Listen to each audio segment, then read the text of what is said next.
ఏం తమ్ముళ్ళు బాగున్నారా? ఏంటమ్మా ఆడబిడ్డలు బాగున్నారా లేదా?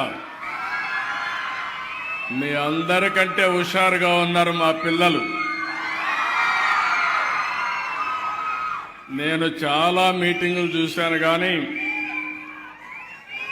ఈరోజు ఈ మీటింగ్లో చూస్తే పొన్నేకల్లో మీ ఉత్సాహం చూస్తా ఉంటే నా జీవితంలో ఎప్పుడూ చూడనంత ఉత్సాహం ఉంది. పిల్లల్లో అయితే రాజధాని కళ కనపడుస్తా ఉంది. ఆ ఆనందం ఉంది, ఉత్సాహం ఉంది. ఇక భవిష్యత్తులో మేము వేరే ప్రాంతానికి పోవాల్సిన పని లేదు. మా ఊర్లోనే మాకు బంగారు భవిష్యత్తు ఉంటుందని మా పిల్లలు భావిస్తున్నారు. వాళ్ళందరికీ మనస్ఫూర్తిగా అభినందనలు. ఈరోజు ఇక్కడికి వచ్చినప్పుడు మిమ్మల్ని చూస్తే చాలా ఆనందంగా ఉంది. ఒక పవిత్రమైన కార్యక్రమంతో నేను ఈరోజు ఇక్కడికి వచ్చాను.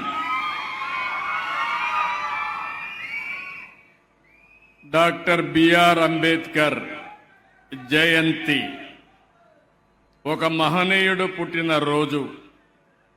ఈరోజు మనందరికీ ఒక పండుగ రోజు. మనం అనుకుంటాం ఆయనేదో పుట్టాడు, ఆయనేదో రాజ్యాంగం రాశాడు, నాకేంటి సంబంధం అని మీరందరూ ఆలోచిస్తూ ఉంటారు. కానీ ఒక్క విషయం మనం గుర్తుపెట్టుకుంటే, ఆయన రాసిన రాజ్యాంగం, ఆయన ఇచ్చిన హక్కులు మీరు ఒకసారి చూస్తే, మనం అందరం ఈ విధంగా కూర్చొని మాట్లాడుతూ ఈలలేస్తూ కేకలు పెడుతూ ఆనందంగా ఉన్నామంటే ఆ మహానాయకుడు ఇచ్చినటువంటి రాజ్యాంగమే. ఆయన ఒక్క మాట చెప్పాడు, నేను నా ప్రజలకు ఆయుధం ఇవ్వలేదు, దానికి బదులుగా ఓటు హక్కు ఇచ్చాను. ఇప్పుడు దానిని ఉపయోగించుకుని ధీరుడిలా అవుతారో, లేదంటే దాన్ని నమ్ముకుని బానిసలుగా మారతారో వారి చేతుల్లో ఉందన్నాడు. అంటే ఎగ్జాక్ట్గా మొన్న ఎలక్షన్లో జరిగింది. 14-19లో ఈ మాత్రం కూర్చొని ఎప్పుడన్నా ఆనందంగా నవ్వుకున్న సందర్భాలు ఉన్నాయా అని మిమ్మల్ని అడుగుతున్నా. ఉన్నాయా తమ్ముళ్ళు అని అడుగుతున్నా. అమరావతిని ఎడారిగా అభివర్ణించారు, శ్మశానంగా అభివర్ణించారు, పైశాచిక ఆనందాన్ని పొందారు. కనీసం ఇక్కడ ఒక్క పని కానివ్వకుండా అన్ని పనులు అడ్డుపడ్డారు. అలాంటి సందర్భంలో ఇక్కడే కాదు, రాష్ట్రం అంతా ఇదే పని. ఇప్పుడు ఫ్రీగా వచ్చారు, అరిసేవాళ్ళు అరుస్తున్నారు, కేకలు పెట్టేవాళ్ళు పెడుతున్నారు. మా ఆడపిల్లలైతే ఫోటో కోసం ఎప్పుడు ఇస్తారు అడుగుతున్నారు, డిమాండ్ చేస్తున్నారు. ఇక్కడ మీటింగ్లు కూడా వర్చువల్ మీటింగ్ పెట్టుకున్నాం. ఒకరు ఆస్ట్రేలియా నుంచి వచ్చి చెప్పారు, ఒకరు కెనడా నుంచి వచ్చి మాట్లాడారు. అంటే మనం ఒక స్వేచ్ఛా వాతావరణంలో మనం మాట్లాడుకుంటున్నాం. ఇంత మునుపు ఈ మారిగా వచ్చేవాళ్ళు కాదు. నేను చాలాసార్లు చూశాను, కానీ నా చరిత్రలో ఎప్పుడూ చూడనటువంటి రాజకీయం 14-19లో చూశా. 1924 14-19లో మనం ఉన్నాం. స్వర్ణయుగం. ఆ రోజు అన్ని పనులు చేశా. 19 నుంచి 24 వరకు నాలాంటి వాడు కూడా బయట రాలేని పరిస్థితి వచ్చింది. అంటే ఎంత భయంకరంగా అంటే అంత భయంకరంగా రోజులు జరిగాయి. ఈరోజు మీరు ఎవ్వరిని తీసుకురాలేదు, వద్దంటే మీరు వస్తున్నారు. అది మీ ఉత్సాహం, నా మీద ఉండే అభిమానం, పార్టీ పైన ఉండే ప్రేమ. ఆ రోజు బలవంతంగా తోలకొచ్చేవాళ్ళు, మీటింగులు పెట్టేవాళ్ళు. కడాన మనుషులు పారిపోతామంటే కందకాలు కూడా దువ్వారు చుట్టూరు, ఎవరు పారిపోకుండా. మనుషులు వస్తే హెలికాప్టర్లో వస్తూ కిందన చెట్లని నరికేసేవాళ్ళు. అంటే ప్రజలతో మమేకం కాకుండా ఇష్టానుసారంగా చేశారు. అందుకే నేను చాలా సంవత్సరాలుగా రాజకీయాల్లో ఉన్నాను. నా జీవితంలో అలాంటి గెలుపు ఎప్పుడూ చూడలేదు. అంటే అభ్యర్థులు పెడితే 94% పెట్టిన అభ్యర్థులందరూ గెలిచారంటే అది ఆ రోజు ప్రజల్లో ఉండే అభిప్రాయం. నేను కూడా ఒక విషయం మీరు గుర్తుపెట్టుకోవాలి. ఈరోజు ఈ రాష్ట్రంలో మళ్ళా ప్రజాస్వామ్యాన్ని పునరుద్ధరించడమే కాకుండా ఈరోజు రాష్ట్రంలో నష్టపోయినటువంటి రాష్ట్రాన్ని పునర్నిర్మాణం చేయాలనే ఉద్దేశంతో ఆ రోజు తెలుగుదేశం, అదే మరిగా మిత్రుడు పవన్ కళ్యాణ్ గారితో కలిసి జనసేన, అదే మరిగా బీజేపీ 3 పార్టీలు పొత్తు పెట్టుకున్నాం. ఈరోజు ఎన్డీఏ ప్రభుత్వం ఉంది. నేను గర్వంగా చెప్పగలుగుతున్నాను, 10 నెలల్లో మనం ఊహించిన దానికంటే మెరుగైన సుపరిపాలన ద్వారా అనేక కార్యక్రమాలు చేశాం. నేను ఒకే ఒక మాట చెప్పాను, పేదవాళ్ళకు అండగా ఉంటానని చెప్పాను. సూపర్ 6 ఒక కార్యక్రమం పెట్టి పేదవాళ్లకు సంక్షేమ కార్యక్రమాలు ఇస్తామని చెప్పి చరిత్రలో ఎప్పుడూ లేని సంక్షేమ కార్యక్రమాలు ఇస్తున్న ప్రభుత్వం ఈ ఎన్డీఏ ప్రభుత్వం అని చెప్పి కూడా నేను మీకు తెలియజేస్తున్నా. ఒక పక్క అభివృద్ధి, ఒక పక్క సంక్షేమం, ఇంకో పక్క సుపరిపాలన. ఇదే ఎన్డీఏ ప్రత్యేకత అని చెప్పి కూడా నేను మీకు తెలియజేసుకుంటున్నాను. ఈ నెలలో 3 మహనీయులు పుట్టారు. బడుగు బలహీన వర్గాల కోసం అనునిత్యం పనిచేశారు. ఈరోజు అంబేద్కర్ గారి జయంతి జరుపుకుంటున్నాం. మొన్ననే మీరు చూస్తే జగజీవన్ రామ్ గారి యొక్క జయంతి ఉత్సవాలు జరుపుకున్నాం. ఆ తర్వాత మనం అందరం ఆలోచిస్తే ఏదైతే మహాత్మా పూలే వెనుకబడిన వర్గాల కోసం త్యాగం చేశారు, వారి జయంతి జరుపుకున్నాం. ఈ 3 నాయకుల యొక్క జయంతి జరుపుకునే సందర్భంగా నేను ఒకటే మిమ్మల్ని కోరుతున్నాను, బడుగు బలహీన వర్గాల కోసం పనిచేసిన వ్యక్తులు మీరందరూ ఈరోజు ఎన్డీఏ ప్రభుత్వం, వ్యక్తిగతంగా నేనెప్పుడు పేద ప్రజలకు అండగా ఉంటానని మరొక్కసారి మీ అందరికీ హామీ ఇస్తున్నా, అది నిలబెట్టుకుంటా. అయితే ఒక్కొక్కసారి ఇలాంటి నాయకుల్ని ఒకసారి స్మరణకు తెచ్చుకోవాల్సిన అవసరం ఉంది.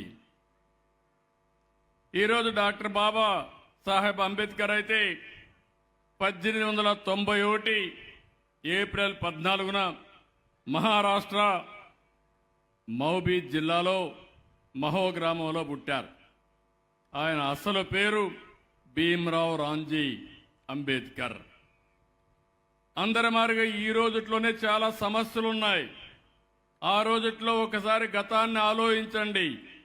అంటరానితనం, వివక్షత, అవమానాలు, ఎక్కడ చూసినా అసమానత, సమాజంలో అనేక విధాలుగా షెడ్యూల్ కులాలంటే, బడుగు బలహీన వర్గాలంటే ఎక్కడికక్కడ వివక్షత చూపించేవారు. ఎన్నో కష్టాలు పడ్డాడు, అవమానాలు భరించాడు. ప్రతి ఒక్క అవమానాన్ని కసిగా ఎదుర్కొన్నాడు, పోరాటాలు చేశాడు, అనేక వ్యతిరేక పోరాటాలు చేసి ముందుకు పోయాడు. ఒక మాటలో చెప్పాలంటే దళితులు, అణగారిన వర్గాల కోసం యుద్ధం చేసిన మహాయోధుడు అంబేద్కర్ గారని చెప్పి కూడా నేను మీకు తెలియజేస్తున్నా. 1927 ఆ రోజుట్లోనే మహాద్యుద్ధం ద్వారా దళితులకు నీటి హక్కును కల్పించాడు. 1930లో కాలారం ఆలయ ప్రవేశం చేసి వీళ్ళందరినీ దేవాలయానికి తీసుకుపోయే విధంగా ముందుకు పోయాడు. 40 ఏళ్ళలో స్వతంత్ర భారతదేశంలో తొలి మంత్రివర్గంలో కీలక పాత్ర పోషించారు. ఈరోజు రాజ్యాంగం మనం చదువుకుంటున్నాం. ఈరోజు మీకు, నాకు, మనందరికి హక్కులున్నాయంటే దానికి కారణం అంబేద్కర్ గారు. ఈరోజు మానవ హక్కుల గురించి మాట్లాడుతున్నామంటే అది రాజ్యాంగంలో మనకు పొందుపరిచినటువంటి హక్కు అని చెప్పి కూడా నేను మీకు తెలియజేస్తున్నా. ఆయన చైర్మన్గా పనిచేశాడు. ఒక మేధావిగా ఈ రాజ్యాంగాన్ని రాశాడు. ఇందులో ప్రత్యేకంగా సామాజిక న్యాయం, మౌలిక హక్కులు, సమానత్వం ఈ మూటి పైన మొత్తం ఆయన రాజ్యాంగాన్ని రాసే పరిస్థితికి వచ్చారు. అంతేకాకుండా ఆయన కల్పించిన ఈ రాజ్యాంగం చూస్తే ఈరోజు భారతదేశం ముందుకు పోయే పరిస్థితికి వచ్చింది. ఈరోజు మన పిల్లల్ని మీరు చూశారు. ఇక్కడ పుట్టిన పిల్లలు విదేశాలకు పోయి అక్కడున్న వాళ్ళకంటే ఎక్కువ ఆదాయం సంపాదిస్తున్నారంటే అది రాజ్యాంగంలో చూపించిన దారి అని చెప్పి నేను మీకు తెలియజేస్తున్నా. దీనికి కారణం ఆ మహనీయుడు అంబేద్కర్ గారని చెప్పి కూడా నేను మీకు తెలియజేస్తున్నా.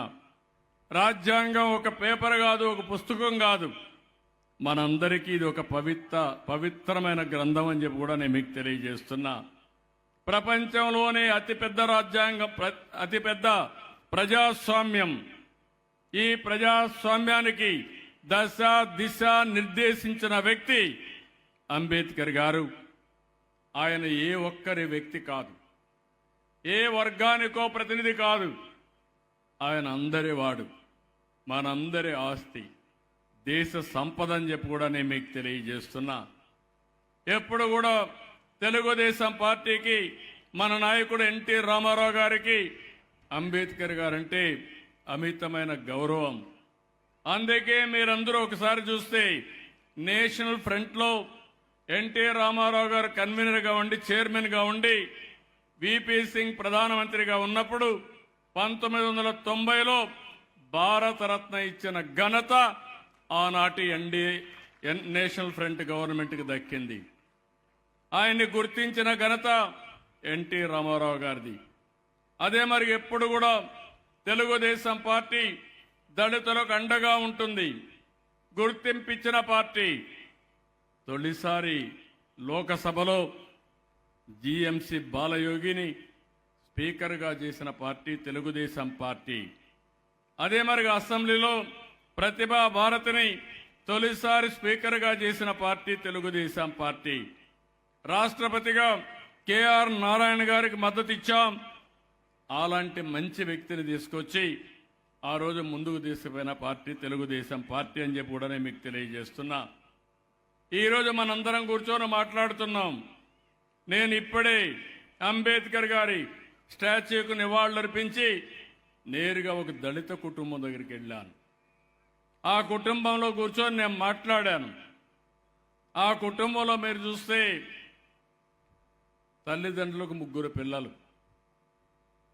ఆ 3లో 2కి పెళ్లిళ్ళైనాయి. ఒకరికి కొద్దిగా వినికిడి తక్కువ ఉంది కాబట్టి ఆయన ఇంకా పెళ్లి చేసుకోలేదు. కానీ వాళ్ళిద్దరికీ 2 పిల్లలు ఉన్నారు. అంటే మొత్తం కలిసి మీరు చూస్తే 3 కుటుంబాలు, వాళ్ళ తల్లి కూడా ఉంది. అందరూ కలిసి 2 రూములు, చిన్న రూములు ఉంటాయి, రేకులు వేసుకున్నారు. వాళ్ళు చేసే పని చూస్తే ఒకరు కార్పెంటర్గా పనిచేస్తారు, అశోక్ కుమార్ అని. ఇంకొక అతను మెకానిక్గా పనిచేస్తాడు. ఆ మెకానిక్ కూడా షెడ్ కూడా లేదు, సామగ్రి కూడా సరిగా లేదు. అదే మరి కార్పెంటర్ కూడా సామగ్రి కూడా సరిగా లేదు. ఈ కుటుంబాన్ని మీరు చూసినప్పుడు వాళ్ళకు కూడా ఒక ఆస్పిరేషన్స్ ఉన్నాయి, కోరికలు ఉన్నాయి. కానీ వాళ్ళు చూస్తే చాలా, ఆ ఇల్లు చూసినప్పుడు నాకు చాలా బాధేస్తుంది. ఆ ఇంట్లోనే దగ్గర 4 చిన్నపిల్లలు, 6 మంది పెద్దవాళ్ళు, మొత్తం 10 మంది ఉండే పరిస్థితి వస్తూ ఉంది. నేను అందుకే వారికి ఒక దారి చూపించడానికి నేనేదో ఇక్కడుండి మాట్లాడితే అర్థం కాదు. క్షేత్రస్థాయికి వెళ్ళి వాళ్ళ ఇంటికి వెళ్ళి నేరుగా చూస్తే వాళ్ళ పరిస్థితులు అర్థమవుతాయి. దాని ద్వారా వాళ్ళ కుటుంబానికి న్యాయం చేయాలనే ఉద్దేశంతో ఆ ఇంటికి వెళ్ళారు. అలాంటి పరిస్థితిలో పుట్టిన ఆలోచనే ఈరోజు P4 అనేది ఏదో ఆలోచన కాదు. ఈరోజు మనం అంబేద్కర్ గారిని చూస్తున్నాం. నేను ఆ విషయం కూడా మీకు ఒక్కసారి చెప్తాను. ఈరోజు మీరు చూస్తే నేను ముఖ్యమంత్రి అయినప్పుడు 2003లో ఎస్సీ కమిషన్ ఏర్పాటు చేశాం. ఎస్సీ ఎస్టీలపై వేధింపులు ఉండేటివి.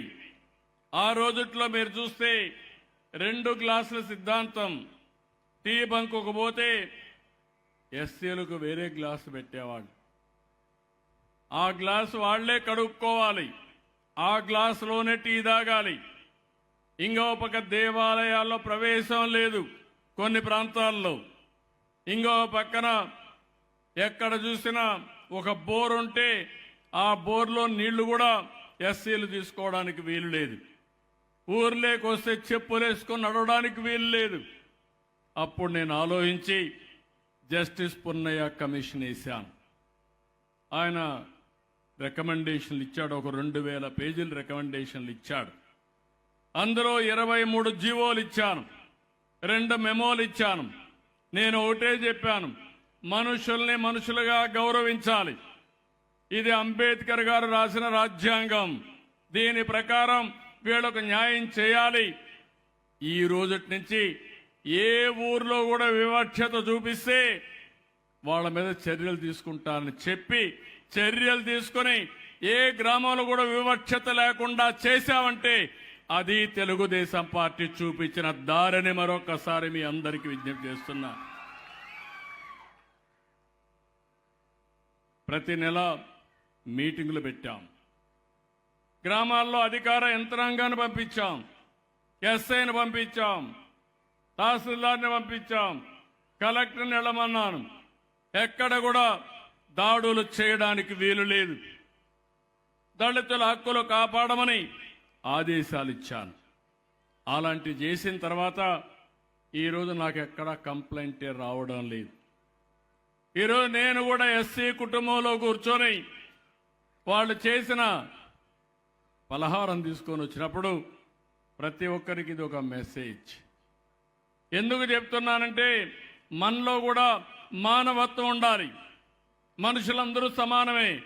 ఇప్పుడు ఒక అమ్మాయిని చూశారు, రత్నలత, ఆస్ట్రేలియాలో చదువుకొని ఆడ ఉద్యోగం వచ్చింది.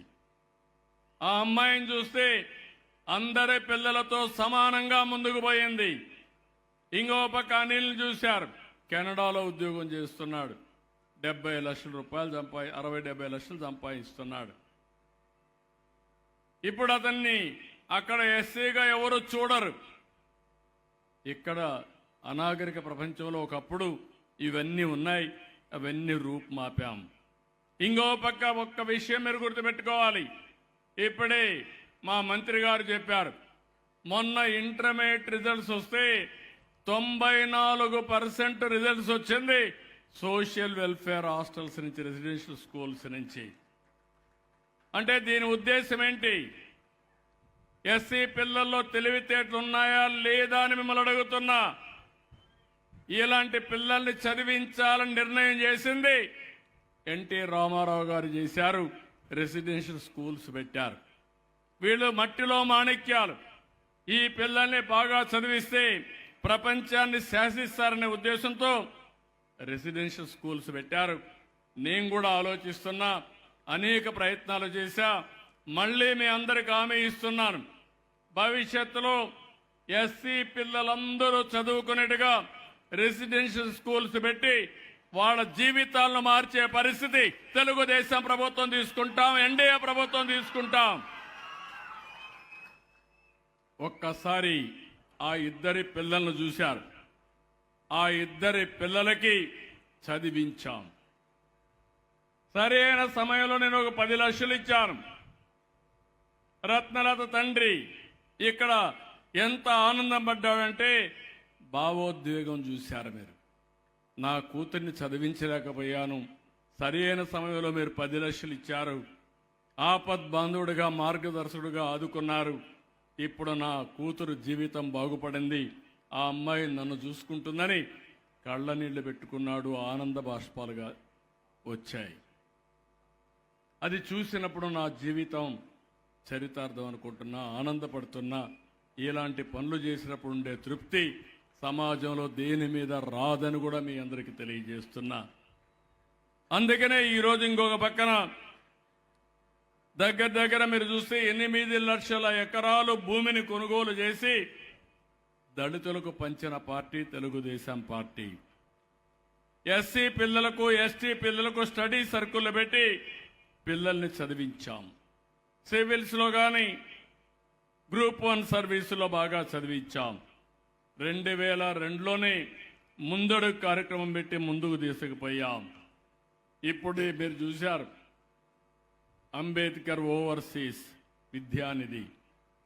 దీనిపై నేను ఒకటే హామీ ఇస్తున్నాను, మళ్ళీ చదువుకోవాలి అని ఆశుండే పిల్లలందరినీ చదివించే బాధ్యత ఈ ప్రభుత్వం తీసుకుంటాం. దీన్ని మెరుగుపరుస్తాం. తొందరలోనే గైడ్ లైన్స్ తయారు చేస్తాం. ఒకప్పుడు మీరు చూస్తే ఎస్సీ ఎస్టీ పిల్లలకు 15 లక్షలు, బీసీ ఈబీసీ కాపు మైనారిటీ వర్గాలకు 10 లక్షలు ఇచ్చాం. దీని కింద సుమారు 7,000 మందిని చదివించాం. 467 కోట్లు ఖర్చు పెట్టాం. 14-19లో ఎస్సీ విద్యార్థులకు 619 మందిని చదివిస్తే ఎస్టీ విద్యార్థులు 55 మంది చదివించి దగ్గర 50 కోట్ల రూపాయలు ఖర్చు పెట్టాం. ఇంకో పక్క అందరి పిల్లల్ని మనం ఆ రోజు చదివిస్తే 19-24 వచ్చిన ప్రభుత్వం కేవలం 438 మందిని మాత్రం చదివించారు. ఆదాయం పెరిగింది. పెరిగినప్పుడు ఎక్కువ మందికి ఆశలున్నాయి. వాళ్ళని చదివించడంలో విఫలమయ్యారు. అప్పుడు 7,000 మందిని చదివిస్తే వీళ్ళు చదివించింది 438. వీళ్ళకి ఏమాత్రం పేదవాళ్ల పైన ప్రేమ ఉందో మనం ఆలోచించాల్సిన అవసరం ఉందని చెప్పి కూడా నేను మీకు తెలియజేస్తున్నా. అందుకని తొందరలోనే ఒక మంచి స్కీమ్ తీసుకొస్తాం. పిల్లల్ని బాగా చదివించే బాధ్యత. అమరావతిలో కూడా అన్ని స్కూల్స్ వస్తున్నాయి. దేశంలో ఉండే అన్ని కాలేజీలు యూనివర్సిటీలు వస్తున్నాయి. ఎస్ఆర్ఎం వచ్చింది, అదే మరి విట్ వచ్చింది, బిట్స్ పిలానీ వస్తుంది, ఎక్స్ఎల్ఆర్ఐ వస్తుంది. దేశంలో ఉండే ప్రతిష్టాత్మకమైన యూనివర్సిటీస్ అన్ని ఇక్కడ తీసుకొస్తాం. హై స్కూల్స్ తీసుకొస్తాం, కాలేజీలు తీసుకొస్తాం. నా ఆలోచన ఒకటే, మన పిల్లలు చదువుకోవాలంటే కాలేజీ లేదనకుండా ఏ కాలేజీలో చదువుకోవాలన్నా చదివించే బాధ్యత, అవకాశాలు కల్పించే బాధ్యత ఈ ప్రభుత్వం తీసుకుంటామని మీ అందరికీ హామీ ఇస్తున్నా. పిల్లలు కూడా దీన్ని ఉపయోగించుకొని ముందుకు పోవాల్సిన అవసరం ఉంది. ఇంకో పక్కన ఈరోజు మీరు చూస్తే ఎస్సీ ఎస్టీల కోసం ప్రత్యేకంగా ఎస్సీ సంక్షేమానికి 20,281 కోట్ల రూపాయలు ఖర్చు పెట్టబోతున్నాం. సబ్ ప్లాన్ తీసుకొచ్చాం. దీనివల్ల మీ జీవితాల్లో మార్పు తీసుకురావడానికి ఈ ప్రభుత్వ కార్యక్రమాలు చేపడతామని చెప్పి కూడా నేను మీకు తెలియజేస్తున్నా. ఇందులో ఎస్సీ రైతులుంటారు, వాళ్లకు 1,300 కోట్లు ఖర్చు పెడుతున్నాం. హార్టికల్చర్ చేసుకునే ఎస్సీల కోసం 130 కోట్లు ఖర్చు పెడతాం.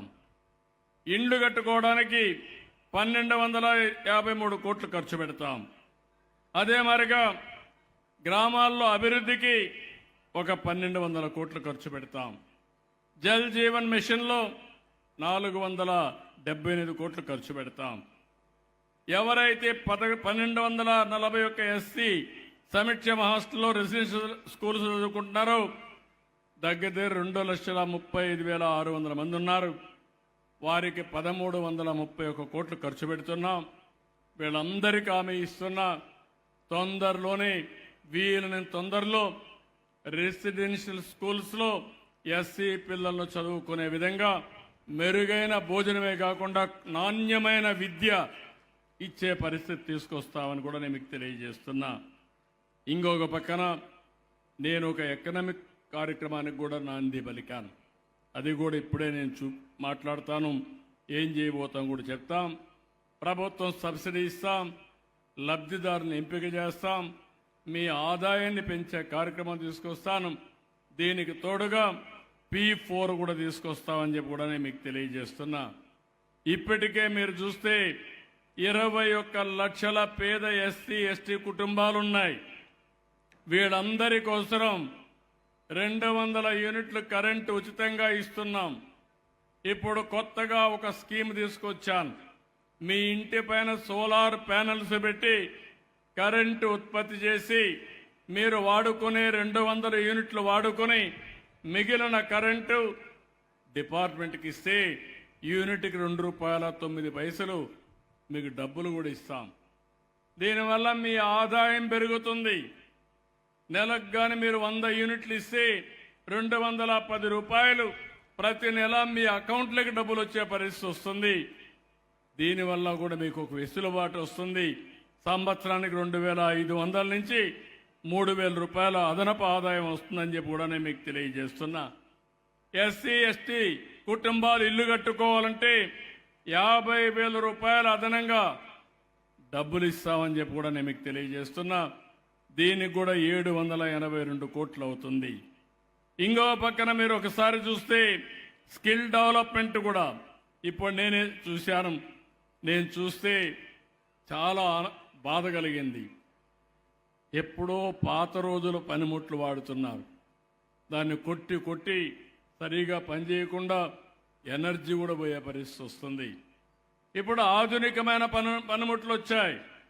ఇంకో పక్క నైపుణ్యాన్ని పెంచుకునే అవకాశాలు వచ్చాయి. ఈరోజు శారీరక కష్టం అవసరం లేదు, తెలివితేటలతో పనిచేసే పరిస్థితి వచ్చింది.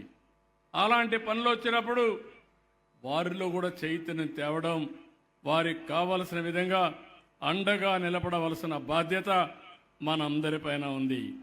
ఇక్కడ ఒక విషయం మీ అందరి దృష్టికి తీసుకొస్తున్నాను. ఈరోజు మీరు ఒక్కసారి చూస్తే అంబేద్కర్ గారు ఒక మాట అంటారు, ఏ సమాజం యొక్క పురోగతి అయినా ఆ సమాజంలోని బలహీన వర్గాల పురోగతిపై ఆధారపడుతుంది.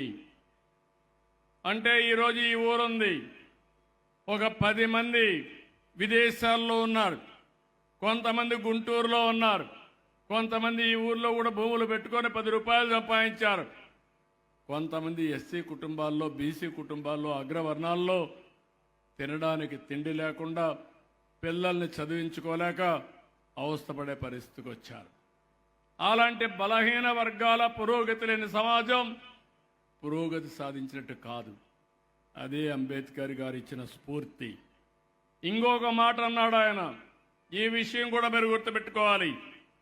ఒక ప్రముఖ వ్యక్తి కన్నా ఒక వ్యత్యాసాన్ని చెప్తూ, ఒక ప్రముఖ వ్యక్తికి ఒక గొప్ప వ్యక్తికి వ్యత్యాసం ఏమిటంటే, గొప్ప వ్యక్తి సమాజ సేవకుడుగా ఉండడానికి సిద్ధపడతాడు.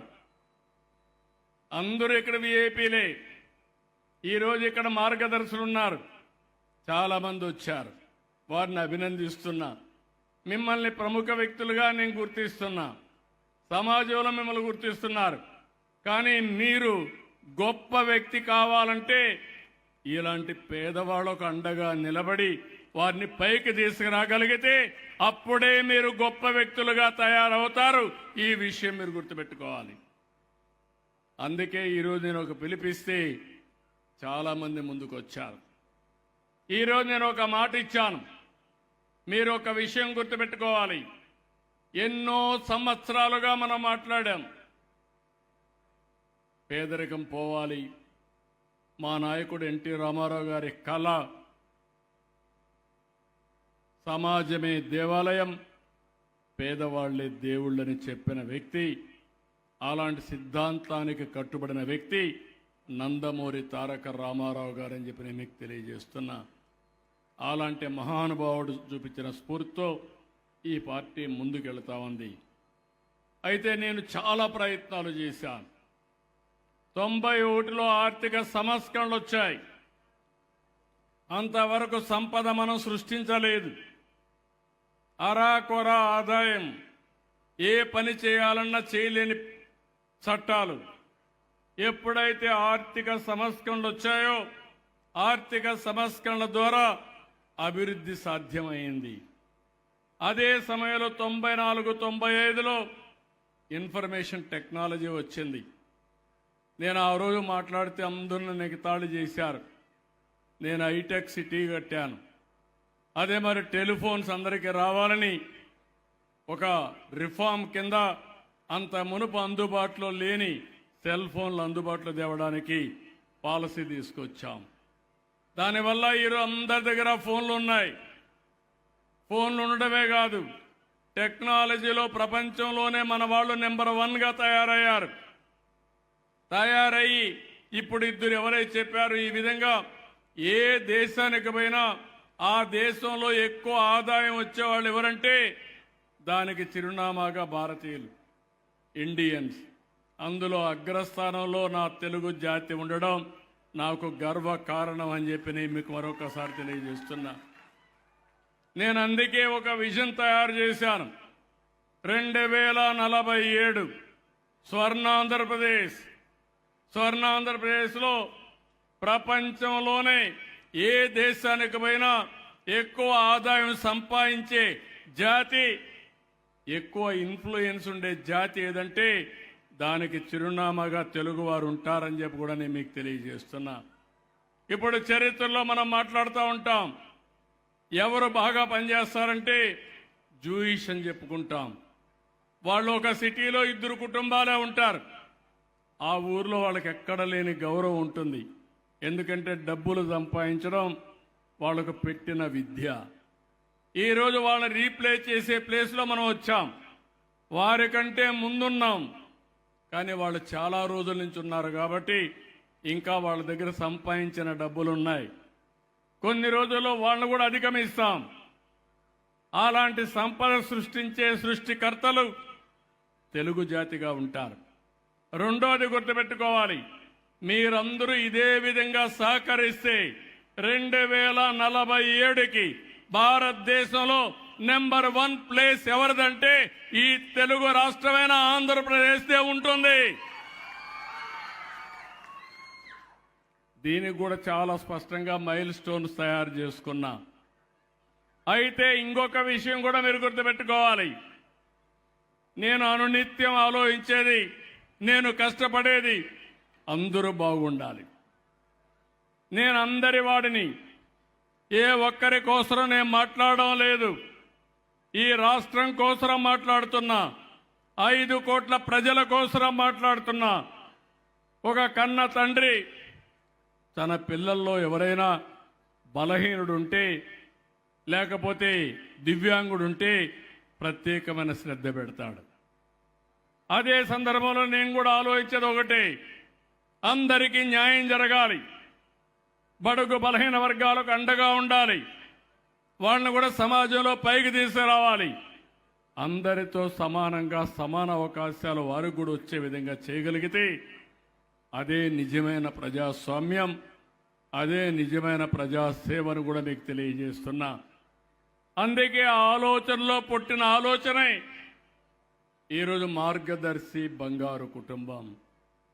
మీరు ఒక విషయం గుర్తుపెట్టుకోవాలి, ఒకప్పుడు నేషనల్ హైవేస్ ఉన్నాయి, రోడ్లు సరిగా ఉండేటివి కాదు.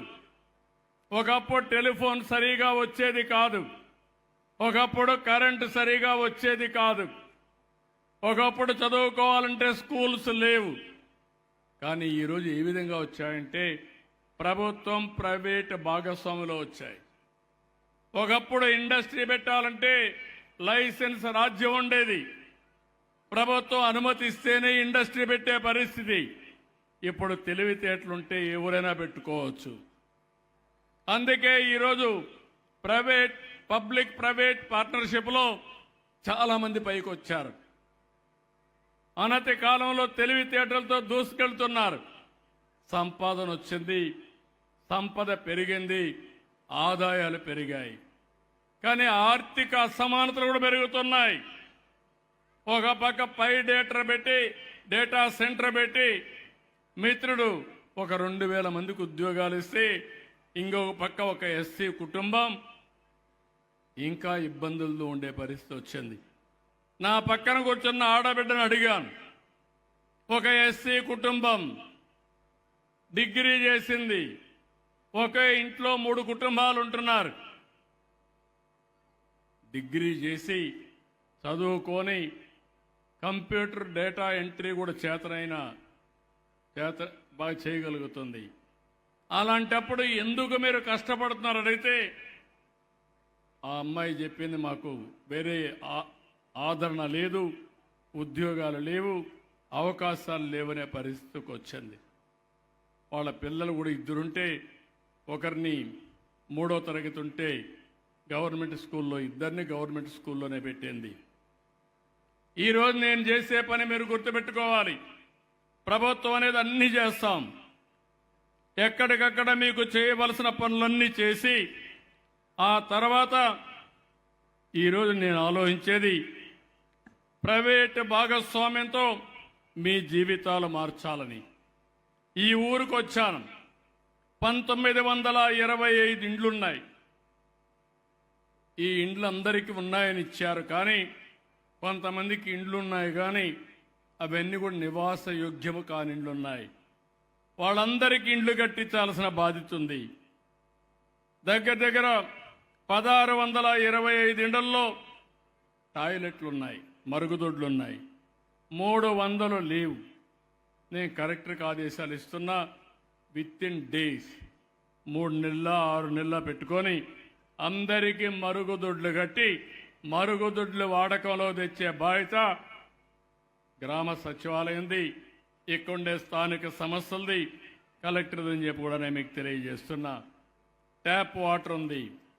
నేను ఆ రోజు చెప్పాను, ప్రతి ఒక్క ఇంటికి కొళ్ళాయి ద్వారా నీళ్లు ఇస్తాం, సస్టైనబుల్ వాటర్ ఇస్తాం. పక్కనే కృష్ణా జలాలు వచ్చాయి, పక్కనే ఉన్నాయి.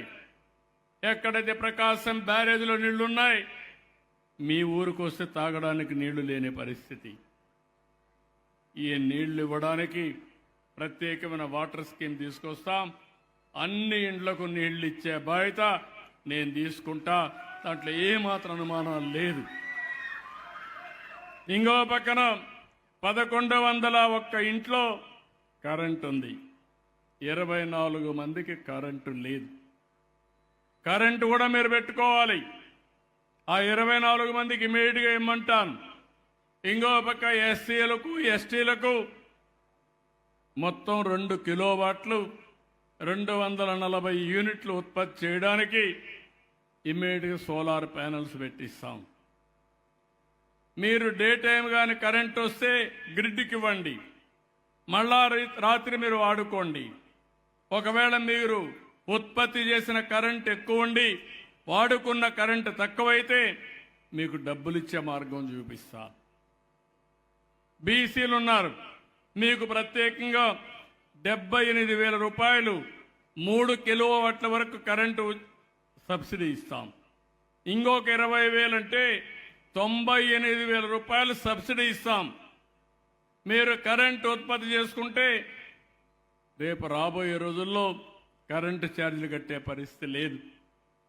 ఇది కూడా మీరు ఆలోచించుకోవాలి. అదే మరిగా అగ్రవర్ణాలు ఉన్నారు, మీరు కూడా ముందుకు రండి. ఈ స్కీమ్లో మీకు కూడా ఇస్తాం. 78,000 రూపాయలు 3 కిలోవాట్ల వరకు ఉచితంగా సబ్సిడీ ఇచ్చే బాధ్యత తీసుకుంటాం. అంటే మీరు ఒక్కసారి గుర్తుపెట్టుకుంటే, ఒకప్పుడు కరెంటు ఎక్కడ ఉత్పత్తి అవుతుందో తెలియని పరిస్థితి నుంచి మీ ఇంటి దగ్గరనే కరెంటు తయారు చేసుకుని మీరు వాడుకొని మిగిలిన కరెంటు ఇచ్చే పరిస్థితి వస్తుంది. మీ పొలాల్లో వాడుకోవచ్చు. రాజధాని కాబట్టి ఇక్కడ వ్యవసాయం తక్కువ వస్తుందేమో కానీ పొలాల్లో కూడా వాడుకోవచ్చు. మీ కార్లన్నీ కూడా ఎలక్ట్రికల్ ఛార్జ్ చేసుకోవచ్చు. అంటే పెట్రోల్ కూడా కొట్టుకునే పరిస్థితి రాబోయే రోజుల్లో. స్కూటర్కి ఈవీ పెట్టుకుంటే స్కూటర్ కూడా ఛార్జ్ చేసుకోవచ్చు, ఆటోలకు ఛార్జ్ చేసుకోవచ్చు. 2 లాభాలు: పొల్యూషన్ ఉండదు, కాలుష్యం ఉండదు, ఖర్చు ఉండదు.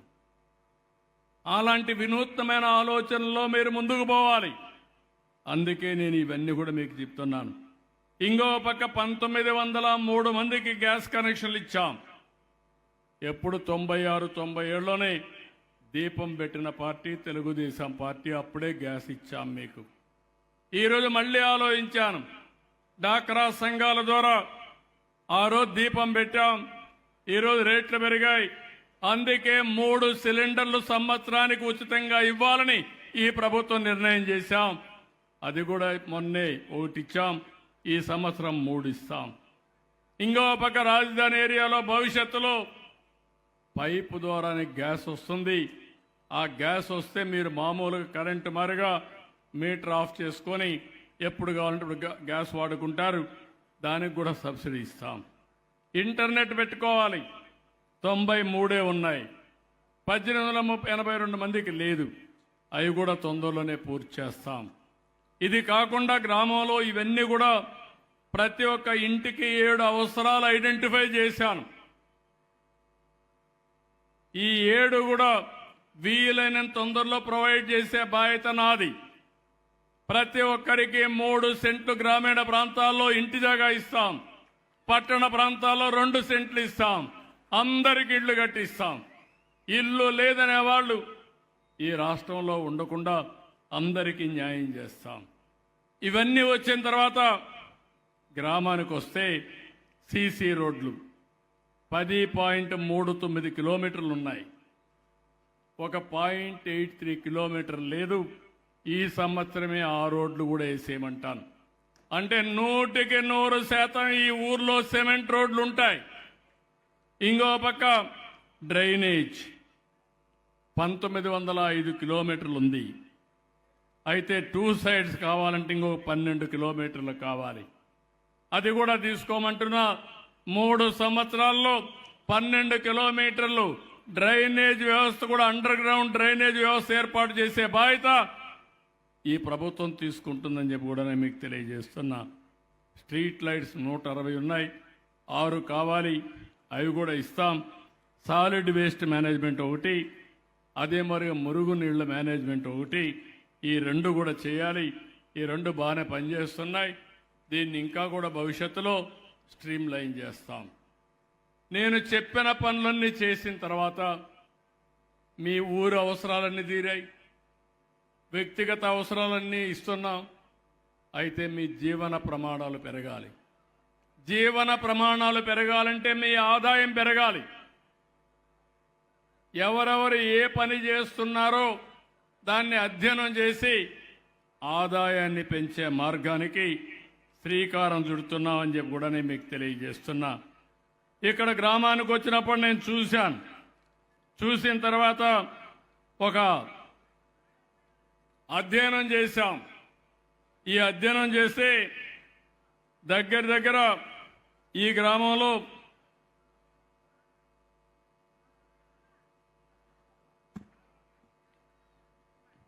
పొన్నేకల్లు 1, పొన్నేకల్లు 2 సచివాలయాలు ఉన్నాయి. ఇక్కడ మీరు చూసినప్పుడు పొన్నేకల్లు 1లో 163 బంగారు కుటుంబాలు ఉన్నాయి. పొన్నేకల్లు 2లో 206 ఉన్నాయి. ఈ రెంటుల్లో కూడా 369 బంగారు కుటుంబాలుంటే ఎస్సీలు 93 మంది ఉన్నారు, ఎస్టీలు 36 ఉన్నారు, బీసీలు 138 ఉన్నాయి, ఓసీలు 102 మంది ఉన్నారు. ఈ 369 మందిని దత్తత తీసుకోవడానికి ఈరోజు మార్గదర్శనం చూస్తే 11 మంది వచ్చారు. అంటే 11 మంది మార్గదర్శకులు వచ్చారు. ఒకరు 10 కుటుంబాలు తీసుకుంటారు, ఒకరు 5 తీసుకుంటారు. కడాన ఈ 11 మంది 369 కుటుంబాలను అడాప్ట్ చేసుకుని ప్రభుత్వం ఇచ్చే డబ్బులతో అదనంగా వారు మేనేజ్ చేసే పరిస్థితి రావాలి. సంవత్సరం తలసరి ఆదాయాన్ని నేను బేరీ చేస్తా. బాగా చేస్తే మీకు సన్మానం చేస్తా, బాగా చేయకపోతే కూడా చెప్తాను. బెస్ట్ ప్రాక్టీస్ అన్ని మీరందరూ కూడా జీవితంలో నేను ఒక్క విషయం మీరు గుర్తుపెట్టుకోవాలి. ఈరోజు అంబేద్కర్ గారు పైకి వచ్చారు. ఆ మహనీయుడు కూడా జీవితంలో కొంతమంది సహాయం చేశారు. బరోడా మహారాజు ఆ రోజు ఆయన చదువుకోవాలంటే బాంబేలో 12 రూపాయలు ఇచ్చాడు నెలకు. ఆ డబ్బులతో ఆయన చదువుకున్నాడు. లండన్కు పోవాలనుకున్నాడు, ఆక్స్ఫోర్డ్ యూనివర్సిటీకి వెళ్ళాలనుకున్నాడు. దానికి నెలకు $11 అవుతుంది. ఆ డబ్బులు కూడా సహాయం చేశాడు. ఆయన మేధావి, తెలివైనవాడు, కానీ పేద కుటుంబంలో పుట్టాడు. ఆర్థికంగా వెనకబడి ఉన్నాడు. అలాంటప్పుడు అండగా నిలబడిన బరోడా మహారాజు ఈరోజు చరిత్రలో మిగిలిపోయాడు. ఒకవేళ బరోడా మహారాజు గాని సహాయం చేయకపోయినా పైకొచ్చేవాడేమో. చేశాడు కాబట్టి పైకొచ్చేదానికి సుజావ్ అయింది. ఈరోజు అబ్దుల్ కలాం ఉన్నాడు. ఆయన్ని కూడా మీరు ఒకసారి చూస్తే ఏదైతే వాళ్ళ గ్రామంలో ఆ రోజుట్లో మైనారిటీస్ అంటే బ్రాహ్మిన్స్ అంతా దగ్గర చేర్చేవాళ్ళు కాదు. ఆ రోజు అక్కడుండే ఒక బ్రాహ్మణ్ కుటుంబం ఆయన్ని దగ్గర తీసి శిష్యరకం చేసుకుని ఆయన అన్ని విధాలు ఆదుకుంటే భారతదేశం గర్వించదగ్గ బిడ్డగా అబ్దుల్ కలాం ఎమర్జ్ అయ్యారు. నేను అదే మిమ్మల్ని అందరినీ కోరుతున్నాను. మార్గదర్శి అనేవారు మీరు అన్ని విధాల కుటుంబానికి అండగా ఉండాలి, చేయూతనివ్వాలి, రోజువారీగా ఆలోచనలు కూడా చెప్పాలి. పెద్ద ఎత్తున తీసుకున్న వాళ్ళు కొంతే టైం ఇవ్వగలిగితే ఒక సిఓని పెట్టుకోండి. మీరు 6-7 కంపెనీలు పెట్టుకుంటారు, ఇదో కంపెనీగా ఆలోచించండి. నేను అందుకే చెప్పాను, మనం అందరం డబ్బులు సంపాదిస్తాం, డబ్బులు సద్వినియోగం చేయాలంటే మళ్ళీ తద్వారా మీకు ఏ సమాజం వల్ల డబ్బులు వచ్చిందో ఆ సమాజంలో అవసరమైన వాళ్ళకి మీరు అండగా నిలబడినప్పుడే మీ జీవితానికి ఒక సార్థకత ఉంటుంది. ఈ విషయం మీరు గుర్తుపెట్టుకోవాల్సిన అవసరం ఉంది. ఆ కార్యక్రమమే ఈరోజు మనం చేశాం. ఒక్కసారి నేను బంగారు కుటుంబాల గురించి మాట్లాడిస్తాను. వాళ్ళ బాధలు చెప్తారు, తర్వాత మార్గదర్శులు చెప్తారు. దీన్ని ఏ విధంగా చేస్తున్నా ఒక ఐడియా ఇస్తాను. బంగారు కుటుంబం నుంచి మన అశోక్ కుమార్ ఆర్ నవీన్ రండమ్మా, అందరూ రండి, మీరు కుటుంబం అంతా రండి. ఈ పక్క నిలబడుకోండి, మైక్కి ఇవ్వండి వీళ్ళకి.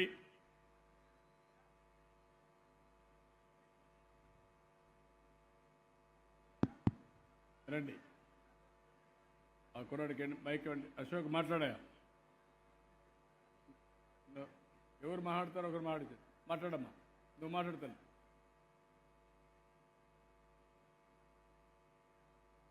హలో, గట్టిగా మాట్లాడమ్మా. అందరికీ నమస్కారం. ఈరోజు ఇక్కడ మీటింగ్ జరుగుతుందంటే చంద్రబాబు నాయుడు గారు వచ్చి ఇక్కడ అందరూ చెబుతున్నారు. అక్కడ మా ఇంటికి వచ్చారు. అంబేద్కర్ గారు అలా పుట్టినరోజు కాబట్టి వచ్చి ఇక్కడ దండ వేసి నేరుగా మా ఇంటికి వచ్చారు. రోజు మా ఇంటికి రావటం అంటే మాకు ఎంతో సంతోషంగా ఉంది. మా కుటుంబాలను ఆదుకోవడానికి ఆయన దేవుడిలా వచ్చారు. మా కుటుంబంలో మేము 9 కుటుంబాలు ఉంటున్నాము 2 సెంట్లన్నరలో. ఆయన మా కోసం ఎంతో చేసి ఇక్కడ దాకా వచ్చి మా అందరినీ పలకరించి మాట్లాడి మీకు నేను అంతా చేస్తానమ్మ మీరు అని చెప్పారు. ఆయన మా భర్త గారు ఈ కార్పెంటర్ పని చేస్తారు, మీకోసం నేను చేస్తానమ్మా అని చెప్పారు. మా బావగారు మెకానిక్ చేస్తారు, కొట్టు చూశారు అక్కడ కూడా, అది చెప్పారు. మా పిల్లల భవిష్యత్తు గురించి మా ఇంటి గురించి చెప్పారు. మీకు నేను ఇల్లు కట్టిస్తానమ్మా అని చెప్పారు. మేము చేస్తారని మేము నమ్ముచున్నాము. ఆయన చేసే రుణం మేము ఇంకా అభివృద్ధి చెందుకోవాలి. మా భర్త చేసే పనులు ఆయన చేసే సహాయాన్ని బట్టి మేము కూడా ఇంకా అభివృద్ధి చెంది ఇంకొకరు సహాయం పడేలా మేము ఉంటామని మేము మాట్లాడుచున్నాం. థ్యాంక్ యూ అమ్మా. ఒక్క నిమిషం ఉండమ్మా నువ్వు అక్కడనే. ఇక్కడ డేటా సెంటర్ సిఇఓ ఎండి కళ్యాణ్ ముప్పనేని వారు డేటా సెంటర్ పెట్టారు, చాలా బాగా పనిచేస్తున్నారు. పాపం వారు కూడా 5 సంవత్సరాలు ఇబ్బందులు పడ్డారు. నేనున్నప్పుడు నా మీద నమ్మకంతో ఎవరూ రాని సమయంలో ముందుకొచ్చి అమరావతిలో డేటా సెంటర్ పెడితే వారు కూడా ఇబ్బందులు పడ్డారు. ఇప్పుడు వారికి కూడా బంగారు భవిష్యత్తు ఉంటుంది, నాకు అనుమానం లేదు. వారు ఏ విధంగా ఒక మార్గదర్శిగా వారిని ఎంపిక చేస్తున్నాను. ఏం చేయగలుగుతారో వాళ్ళ రిసోర్సెస్ గురించి నేను చెప్పిన కాన్సెప్ట్లో ఎంతవరకు ఉపయోగపడతారో వారు ఒక ఐడియా ఇస్తారు. ఐడియా ఇచ్చిన తర్వాత ఈ కుటుంబం విషయం కూడా మీరు విన్నారు. ఇప్పుడే ఈ కుటుంబాన్ని చూస్తే ఒక పేద కుటుంబం, ఒక తల్లి మాత్రం ఉంది ఆ అబ్బాయికి, అశోక్ కుమార్కి, ఆ ఆడబిడ్డలకు అత్త, ఇద్దరికి పెళ్ళిళ్ళు అయినాయి, ఒక్కొక్కరికి ఇద్దరు పిల్లలు ఉన్నారు, అందరూ కలిసి ఒక ఇంట్లోనే ఉన్నారు. ఇళ్ళు కట్టించే బాధ్యత నాది, షాపులు కూడా అవసరమైతే డబ్బులు కొంతవరకు పెట్టే బాధ్యత నాది. ఏ విధంగా వాళ్ళ జీవితాలు బాగు చేసి, ఇప్పుడే మా కలెక్టర్ అన్నాడు, ఒక మాట అన్నాడు, కార్పెంటర్కి కానీ ఆధునికమైన పర్మిట్లు ఇస్తే ఇప్పుడు 500 సంపాదిస్తున్నారు, రేపటి నుంచి 3,000 రూపాయలు వస్తుందని చెప్పి అన్నాడు. ఇంకో పక్క మెకానిక్ ఇప్పుడు 500 రూపాయలు కూడా రావడం లేదు, 300-400 వస్తూ ఉంది. మంచి షెడ్ పెట్టిస్తే ఇక్కడ వెహికల్స్ అన్నీ ఉన్నాయి, కనీసం రోజుకు ఒక 2-3 వేల రూపాయలు వస్తుందని చెప్పాడు. మీ బాధ్యత వాళ్ళకి స్కిల్ డెవలప్మెంట్ మేము చేసినా మీరు హ్యాండ్ హోల్డింగ్ చేసి ఏ విధంగా వాళ్ళ జీవితాల్లో ఆదాయం పెంచుతారు. వాళ్ళ పిల్లలు చదువుకుంటున్నారు, వాళ్ళు గవర్నమెంట్ స్కూల్లో చదువుతున్నారు, అక్కడే చదివిస్తే మీరు ట్యూషన్ పెట్టిస్తారా, వాచ్ చేస్తారా, వాళ్ళలో స్ఫూర్తి ఇస్తారా? కడాన మీ పిల్లలు ఉంటే ఆ పిల్లలతో సమానంగా ఈ పిల్లలను కూడా పైకి తీసుకొచ్చే బాధ్యత మీరు తీసుకోవాల్సిందిగా మిమ్మల్ని కోరుతున్నా. అందుకే మిమ్మల్ని అడుగుతున్నా, ఏ విధంగా సహాయం చేస్తారో మీరు చెప్పండి. 2014 అక్టోబర్లో కలిశాను సార్. ఫస్ట్ యుఎస్ నుంచి వచ్చి దేవుడి దయ వలన 20 సంవత్సరాలు అమెరికాలో పనిచేసి బాగా సెటిల్ అయ్యి ఇండియా వచ్చిన తర్వాత ఏదో ఒకటి చేయాలి అనుకునే టైంలో సార్ని 2014 అక్టోబర్లో కలుస్తాం జరిగింది. నీలాంటి వాళ్ళు 20 సంవత్సరాలు అక్కడ చేసిన తర్వాత ఇక్కడికి వచ్చి ఏదో ఒకటి చేయాలని చెప్పి నేను డేటా సెంటర్ పెడతానంటే చాలా ఎంకరేజ్ చేశారు. ఆ స్ఫూర్తితోనే నేను వెనక్కి వచ్చి అక్కడున్న ఎక్స్పీరియన్స్తో, అక్కడున్న కాంటాక్ట్స్తో, నెట్వర్క్తో ప్రపంచంలో one of the best data centre మన అమరావతిలో కడతాం జరిగింది. సార్ 2017లో ఓపెన్ చేశారు. ఆ తర్వాత ఎన్నో మంది, వేల మందికి ఉద్యోగాలు ఇస్తాం జరిగింది. ఇవి ఉద్యోగాలు ఎట్లాంటి ఉద్యోగాలు అంటే కాలిఫోర్నియాలో ఒక క్లౌడ్ ఇంజనీర్, ఒక నెట్వర్క్ ఇంజనీర్, ఒక సైబర్ సెక్యూరిటీ ఇంజనీర్, ఇందాక పాప చెప్పినట్టు తను ఒక నెట్వర్క్ ఇంజనీర్, అట్లాగా ఎంతోమందికి ఇట్లా ఇక్కడ చుట్టుపక్కల కొన్ని గ్రామాల నుంచి తీసుకుని వాళ్ళు ఇవాళ స్కిల్స్ తర్వాత స్కిల్స్ అప్గ్రేడ్ చేయించి వాళ్ళని ఒక 4-5 సంవత్సరాలు మన దగ్గర చేసిన తర్వాత ఇవాళ పెద్ద పెద్ద కంపెనీల్లో Singapore airlines, city bank, bank of America ఇలాంటి కంపెనీల్లో ఇవాళ చేస్తున్నారు వాళ్ళు. సో అంత కోట్లు సంపాదిస్తున్నారు. అలాగే ఒక ఎగ్జాంపుల్ సార్ చెప్పినట్టు అనిల్ కానీ ఆ పాప రత్న కానీ ఇట్లాగే ఇంకొక 10 సంవత్సరాల తర్వాత వెనక్కి వచ్చి ఇట్లాగే ఏదైనా చేయాలని కోరుకుంటున్నాను.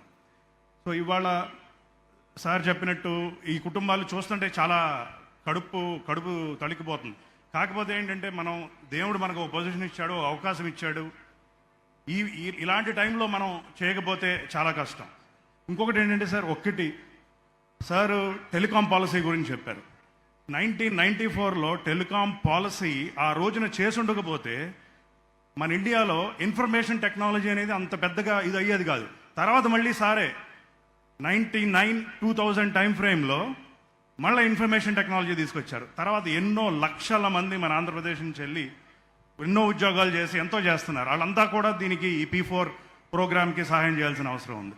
ఇంకొకటి ఏంటంటే 2047 విజన్ బంగారు ఆంధ్రప్రదేశ్ ఏదైతే సార్ ఇందాక చెప్పారో దానికి ఈ P4 అనేది మేజర్ మైల్ స్టోన్, ఒక పెద్ద మైల్ స్టోన్ అవుద్ది. ఒక 5-10 సంవత్సరాల్లో ఈ P4 ప్రోగ్రామ్ మనం అందరం సక్సెస్ఫుల్గా ఇంప్లిమెంట్ చేస్తే ఇది ఒక హార్వర్డ్, స్టాన్ఫర్డ్ లాంటి యూనివర్సిటీల్లో ఒక కేస్ స్టడీ అవుతుంది. ఇదందరూ మీరు గుర్తుపెట్టుకోండి. ఒక 5-7 సంవత్సరాల తర్వాత మళ్ళీ మాట్లాడుకుందాం. ఒక పెద్ద కేస్ స్టడీ అవుతుంది. సో మనందరి మీద ఆ బాధ్యత ఉంది. సో ఈ కుటుంబాన్ని ఇంకా చాలా మందిని సార్ మేము ఒక అపాయింట్ చేసి మాత్రం ఒక సిఇఓని పెట్టి ఎంతమందిని మీరు చేయగలుగుతారు? ఈ ఊర్లో 306 మంది ఉన్నారు. ఈ ఊర్లో ఎంతమందిని మీరు అడాప్ట్ చేయగలుగుతారు? మేము 50 మెంబర్స్ తీసుకుంటాం సార్. ఈ ఊరు నుంచి 50 మెంబర్స్ ఆర్ 100 మెంబర్స్, 50 మంది గ్యారంటీగా తీసుకుంటాం సార్. 50 ఇంకా ఎక్కువ తీసుకోగలుగుతారా? 100 మెంబర్స్ సార్, వై నాట్? 369లో మన మిత్రుడు కళ్యాణ్ ముప్పనేని 100 మందిని పైకి తీసుకొచ్చే బాధ్యత తీసుకుంటున్నాడు. ఆయనకు ఆ బాధ్యత చెప్తున్నా. ఇప్పుడు ఒక ఆడబిడ్డ ఉంది, రామ్మ, మైక్ ఇవా, ఆ మైక్ ఈ ఆడబిడ్డకి నువ్వు చెప్పమ్మా, నీ పేరు అవి చెప్పు, నీ హిస్టరీ చెప్పు.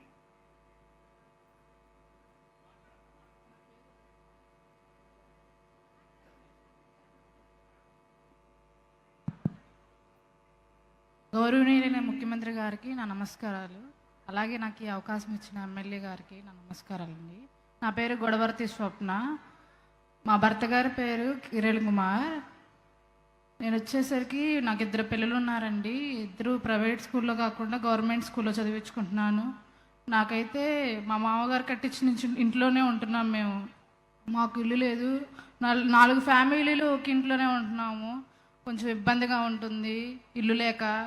అలాగే నేను డిగ్రీ చదువుకున్నాను. నాకు ఎటువంటి ఉద్యోగం అనేది లేదు. ఎటువంటి పొలాలు ఆస్తులు అయితే మాకు లేవు. అలాగే మాకు కొంచెం ఇల్లు అనేది గవర్నమెంట్ ద్వారా చంద్రబాబు నాయుడు గారు మాకు సహాయం చేస్తే నాకు కొంచెం ఉద్యోగం ఇస్తే, అలాగే నా భర్త గారికి 15 రోజులకు ఒకసారి పని ఉంటుంది, సెంటరింగ్ వర్క్ చేస్తారు. తనకి పని కొంచెం రోజులు పిలుస్తారు, కొంచెం రోజులు పిలవరు. అలాగే తనకి ఏదన్నా సెంటరింగ్ చెక్ అనేది ప్రొవైడ్ చేస్తే మేము కొంచెం బంగారు కుటుంబంలో కొంచెం ముందుగా ఎదుగుతామని కోరుకుంటున్నాను. మీరు మాకు సహాయం చేస్తారని ఆశిస్తున్నాం సార్. నీ పేరు స్వప్న కదమ్మా? గొడవర్తి స్వప్న సార్. గొడవర్తి స్వప్న. స్వప్న గారిని డేటా ఎంట్రీ వచ్చన్నారు. డేటా ఎంట్రీయే కాదమ్మా, నిన్ను తీసుకుని నీ స్కిల్స్ అప్గ్రేడ్ చేసి నిన్ను ఒక క్లౌడ్ ఇంజనీర్ని చేసే బాధ్యత నాది. Thank you sir. ఇప్పుడు ఈ అమ్మాయిని చూశారు, మీరందరూ గుర్తుపెట్టుకోవాలి. ఒక ఎస్సీ కుటుంబం, మాల కుటుంబం, అవునమ్మా? మాదిగ, ఎస్సీ మాదిగ కుటుంబం. డిగ్రీ చేసింది, కంప్యూటర్ డేటా ఎంట్రీ చేయడం కూడా తెలుసు. ఒకే ఇంట్లో 4 ఉంటున్నారు. చిన్నప్పుడే తల్లిదండ్రులు చనిపోయారు. దానివల్ల వాళ్ళ అన్నే ఆ అమ్మాయిని చదివించాడు. ఆ అమ్మాయిని చూసిన తర్వాత ఇప్పుడు మార్గదర్శి ఈయన వచ్చి ఒక మాట అన్నాడు, నేను నిన్ను క్లౌడ్ ఇంజనీర్ చేస్తానంటే దానిపైన మీరు ఒకసారి గుర్తుపెట్టుకోండి. అంబేద్కర్ గారికి ఆ రోజు బరోడా మహారాజు ఎట్లయితే సహాయం చేశాడో, ఈ అమ్మాయి మట్టిలో మాణిక్యం. ఆ మట్టిలో మాణిక్యానికి మార్గదర్శి మన మిత్రుడు అని చెప్పి కూడా నేను మీకు తెలియజేస్తున్న కళ్యాణ్ గారు.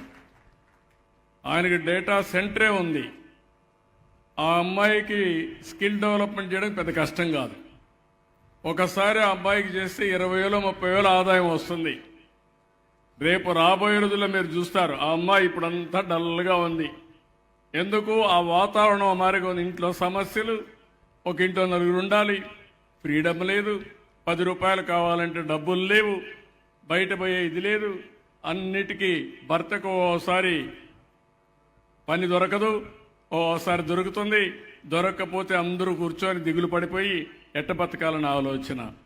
ఈ అమ్మాయి స్వతహాగా 30,000 40,000 లక్ష రూపాయలు సంపాదించే రోజు తొందరలో వస్తుంది. అదే ప్రత్యేకత ఈ రాజధానికి.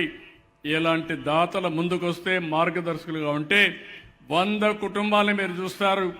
కళ్యాణ్ గారు బాగు చేయబోతున్నారు. ఇళ్లు కట్టించే బాధ్యత, వారికి ఏం కావాలో చేసే బాధ్యత నాది.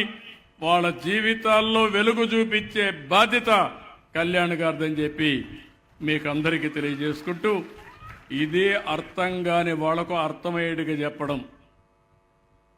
కొంతమంది మాట్లాడుతూనే ఉన్నారు, కనీసం మీ జీవితంలో ఒక్క కుటుంబాన్ని బాగు చేశారా? కుటుంబాలు నాశనం చేశారు. అలాంటి వాళ్ళు కూర్చొని మాట్లాడే రాజకీయం అంటే ఏంటి? అబద్ధాలు చెప్పడం రాజకీయమా? పింక్ డైమండ్ లేకపోతే పింక్ డైమండ్ మా ఇంట్లో ఉందని చెప్పి ప్రజల్ని మభ్యపెట్టి నేను 100 కోట్లకు దాని మీద డెఫర్మేషన్ కేసేస్తే మళ్ళా అధికారంలోకి వచ్చి అసలు పింక్ డైమండ్ లేదని మళ్ళా కోర్టులో కేసు విత్డ్రా చేసుకుంటే కాదని ప్రైవేట్ వాళ్ళు పెట్టి నేను దాని మీద ఫైట్ చేస్తున్నా. అదే మాదిరిగా బాబాయిని గొడ్డలతో లేపేసి గుండెపోటును నా మీద వేసేసి ఓట్లు సంపాదించుకొని తర్వాత ఎవరైతే చెల్లిని వాళ్ళు అడిగిన వాళ్ళందరినీ తప్పుడు కేసులు పెట్టి వేధించే పరిస్థితి రావడం చాలా సులభం. ఇలాంటి జీవితాలు బాగు చేయడం చాలా కష్టం.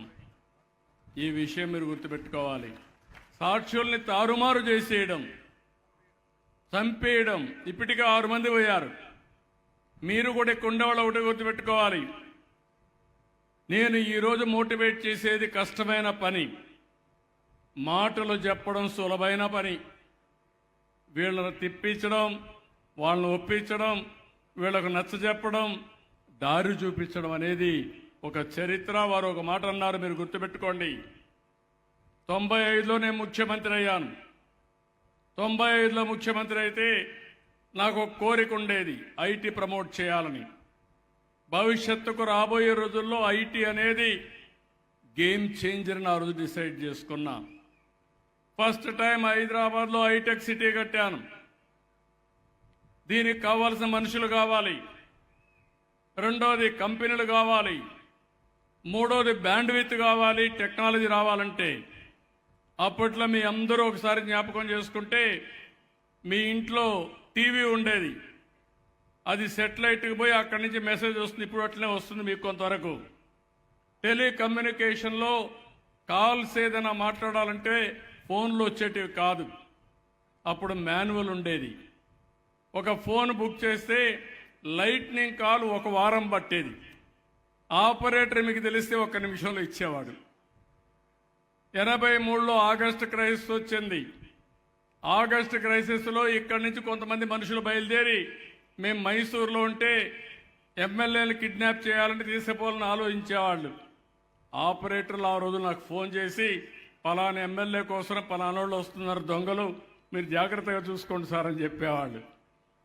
అలాంటి సమయంలో నేను ఫైట్ చేసి 3 ప్రధానమంత్రులతో ఫైట్ చేశా. 2 చేయలేకపోయారు.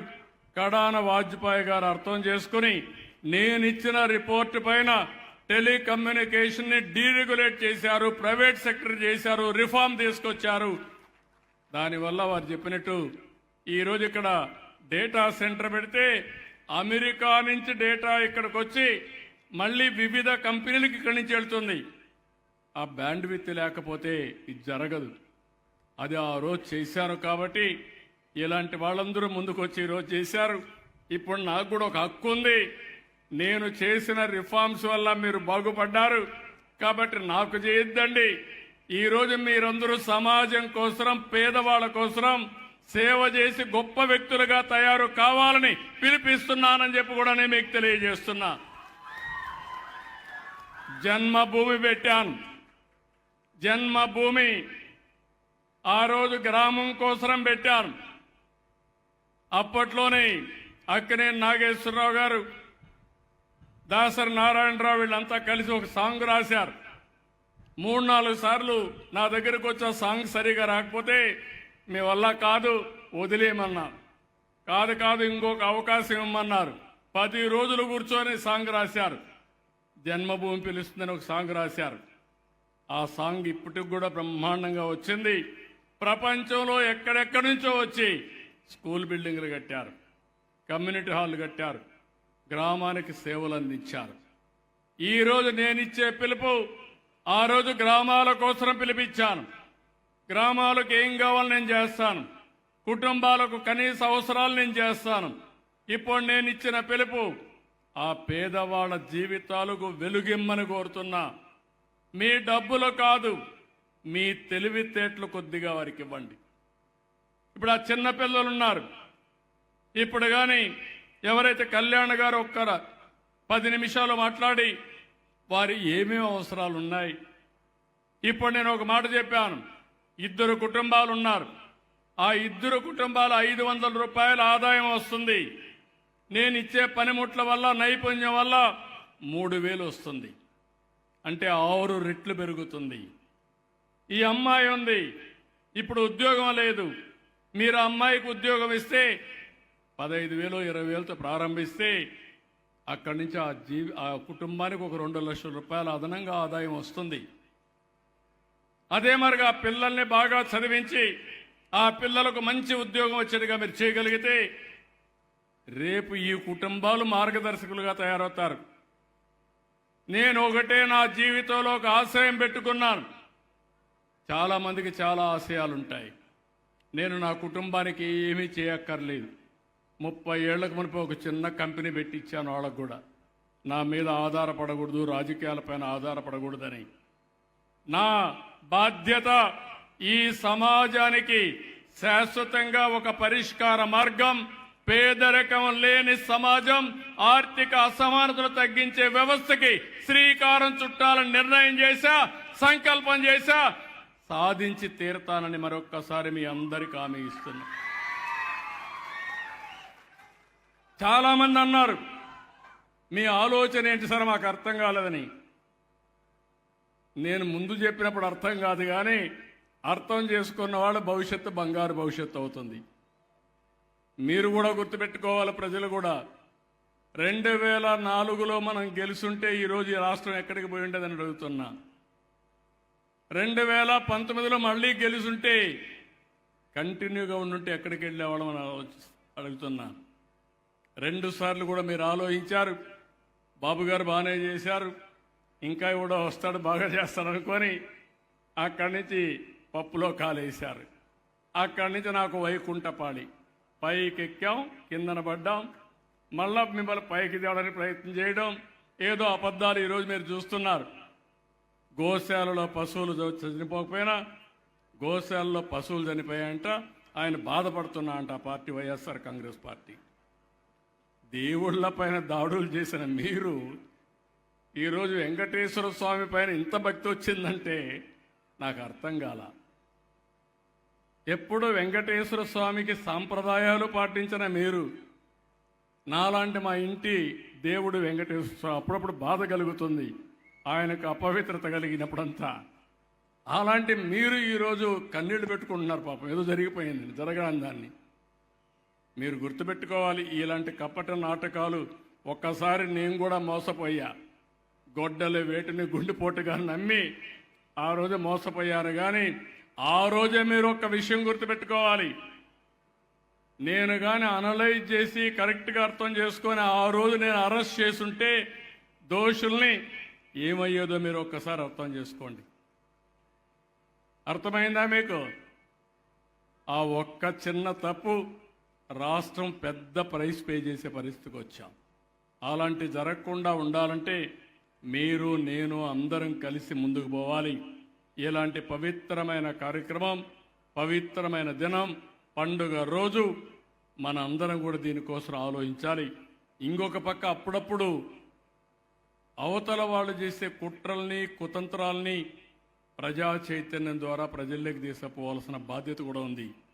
లేకపోతే మళ్ళా నష్టం జరిగే అవకాశం ఉంటుంది. I'm very happy.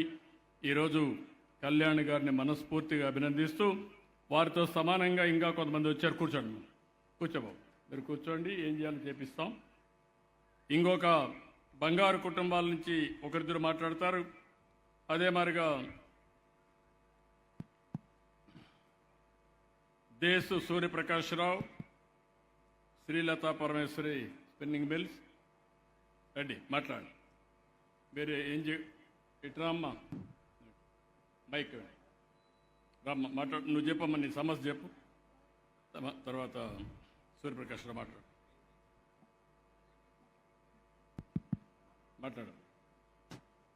గౌరవనీయులైన ముఖ్యమంత్రి గారికి నమస్కారం అండి. నా పేరు సరిగల నీలిమ. మా ఆయన చనిపోయి ఉంటే మా అమ్మోళ్ళ దగ్గరకు వచ్చి ఉన్నాను. స్థలం కానీ ఇల్లు కానీ ఏం లేదండి. మా నాన్నోళ్ళు కూడా కరెంటు పని చేస్తూ మమ్మల్ని పోషిస్తున్నారు. వాళ్ళకి 15 రోజులు పని ఉంటే 15 రోజులు పని ఉండదు ఇంటి దగ్గరే. మాకు సొంత ఇల్లు కానీ స్థలం కానీ ఇస్తే. ఇప్పుడు నీ ఏం చదువుకున్నాము? నేను 10th క్లాస్ చదివానండి. 10th క్లాస్ చదివా.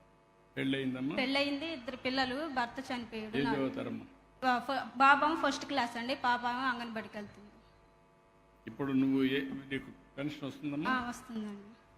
కిరాణా షాప్లో పనిచేస్తున్నాను. సంవత్సరం పెట్టి కిరాణా షాప్లో. ఎంత ఇస్తారమ్మా? నెలకి 8,000 ఇస్తారండి.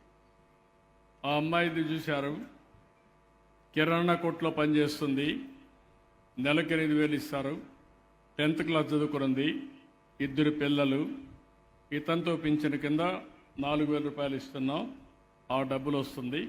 అంటే ఒక 48,000, ఇది ఒక 90,000 వస్తుంది, 1,30,000 వస్తుంది. కానీ తల్లిదండ్రుల ఇంట్లో ఉంటుంది. ఇప్పుడు ఆ అమ్మాయిని ఆర్థికంగా పైకి తేవాలి, పిల్లలు చదివించాలి, ఆ అమ్మాయి జీవితానికి వెలుగివ్వాలి. ఏం చేస్తారు చెప్పండి సూర్యప్రకాష్ గారు. వేదికను అలంకరించిన పెద్దలు శ్రీ నారా చంద్రబాబు నాయుడు గారికి, మన రేవంత్ కుమార్ గారికి, మిగిలిన మంత్రివర్యులు, గౌరవనీయులు, పెద్దలందరికీ, ప్రజానికానికి నా నమస్కారం. సార్, మేము మీ స్ఫూర్తితో మేము ఇండస్ట్రీ స్టార్ట్ చేసాం.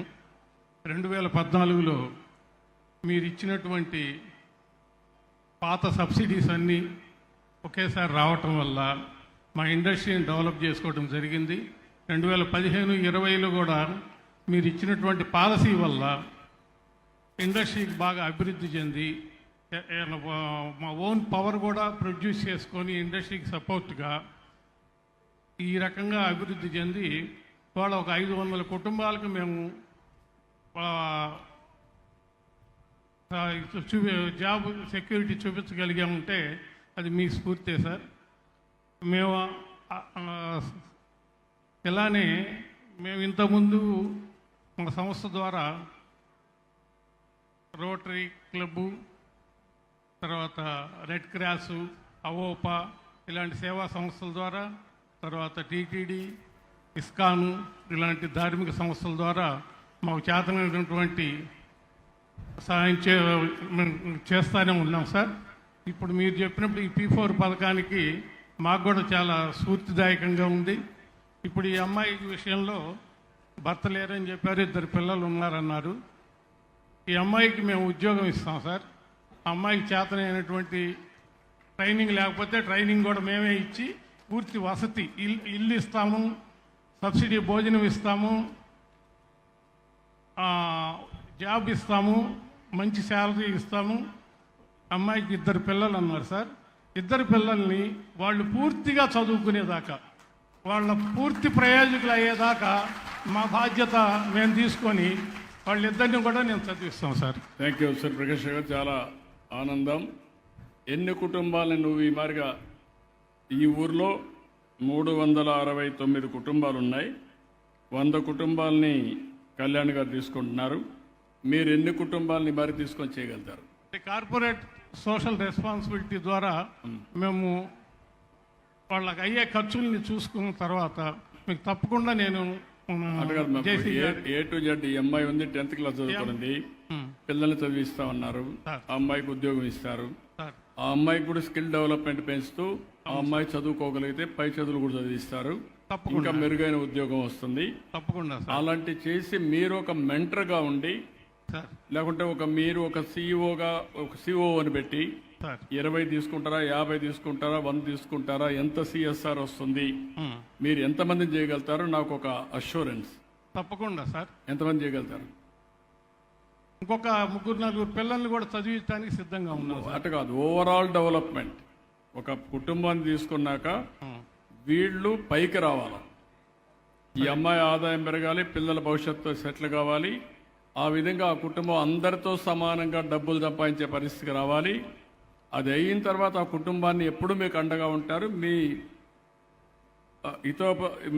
యొక్క వ్యక్తులుగా వాళ్ళు ఉంటారు ఎప్పటికీ.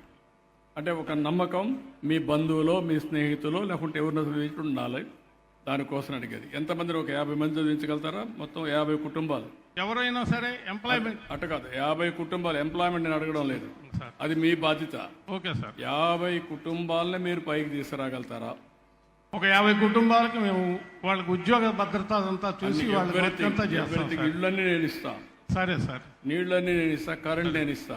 మీ పని వాళ్ళ ఆదాయం పెంచే మార్గం, తప్పకుండా వాళ్ళకు ఎక్కడికక్కడ స్కిల్ డెవలప్మెంట్ చేసే మార్గం, తప్పకుండా మీరు వాళ్ళతో కలిసి వాళ్ళ భవిష్యత్తుకు ఒక ప్రణాళిక తయారు చేసి దాన్ని అమలు చేయాలి. తప్పకుండా అండి. ఓకే, 50 కుటుంబాలని. అలానే. ఇప్పుడు సూర్యప్రకాష్ రావు గారు ఆ అమ్మాయినే కాకుండా 50 కుటుంబాలని పైకి తీసుకొచ్చే బాధ్యత తీసుకున్నాడు. గట్టిగా చప్పట్లు కొట్టి అభినందించండి. This is a very good thing. 369లో 150 కుటుంబాలని ఇద్దరు చూసుకుంటున్నారు. ఇది ఒకసారి ఇది తీసుకొని సీఎం రిలీఫ్ ఇచ్చి ఆ అబ్బాయికి ఏం చేయగలుగుతాం అన్నీ చేసి కంప్లీట్ చేద్దాం. నేను చేపిస్తాను. ఇది కూడా నేను డబ్బులు ఇస్తాను, మీరు చేయించండి. చెవు బాగాలేదు, అది కూడా చేయించి. అలానే ఓకే, చేపిస్తాను. తప్పకుండా డబ్బులు నేను సీఎం రిలీఫ్ నుంచి ఇస్తాను, మీరు చేయించండి. తప్పకుండా. ఓకే ఓకే అమ్మా. ఇది ఆ అమ్మాయి ఇన్ని రోజులు ఎక్కడికి పోవాలనో దిక్కు తెలియదు. రేపటి నుంచి ఇలాంటి ప్రాబ్లం వస్తే గైడెన్స్ ఇవ్వడానికి సూర్యప్రకాశ్రావు గారు అండగా ఉంటారు. ఒక పెద్ద వ్యక్తి అండగా ఉన్నప్పుడు అలాంటి బడుగు కుటుంబానికి కొండంత ఆదరం, నమ్మకం కూడా వస్తుంది. ఆ అమ్మాయి జీవితం మారుతుంది. చాలా సంతోషమ్మా. ఇప్పుడు ఇక్కడికి వచ్చి ప్రసాద్, ఒక 5-6 మంది ఉన్నారు, వీళ్ళు ఒక్కొక్క నిమిషం మాట్లాడిస్తాను. ప్రసాద్ గారు, మార్గదర్శి ప్రసాద్, కేకే స్పిన్టెక్స్ ప్రైవేట్ లిమిటెడ్ ఉన్నాడా? ప్రసాద్ గారు రండి, ఒక్క నిమిషం వచ్చేసి మీరు చెప్పేసేయండి. సాత్విక్, నెక్స్ట్ రాజేష్ కూడా, రాజేష్ని కూడా మాట్లాడించండి. నమస్కారం అండి అందరికీ. చంద్రబాబు నాయుడు గారు స్ఫూర్తి చూస్తూ ఉంటే మాలాంటి వాళ్ళకి చాలా ఆనందంగా ఉంది. మాది స్పిన్నింగ్ మిల్ అండి. ఇప్పుడు సార్ చెప్పిన P4లో ఎవరినన్నా మా కంపెనీ తరపున డెవలప్మెంట్ చేయమని అడుగుతున్నారు. తప్పకుండా సార్, మేము వాళ్ళకి స్కిల్ డెవలప్మెంట్లో ఎలాంటిదైనా కూడా ఒక 10 ఫ్యామిలీలకి తప్పకుండా మా కంపెనీలో అవకాశం ఇవ్వగలుగుతాము.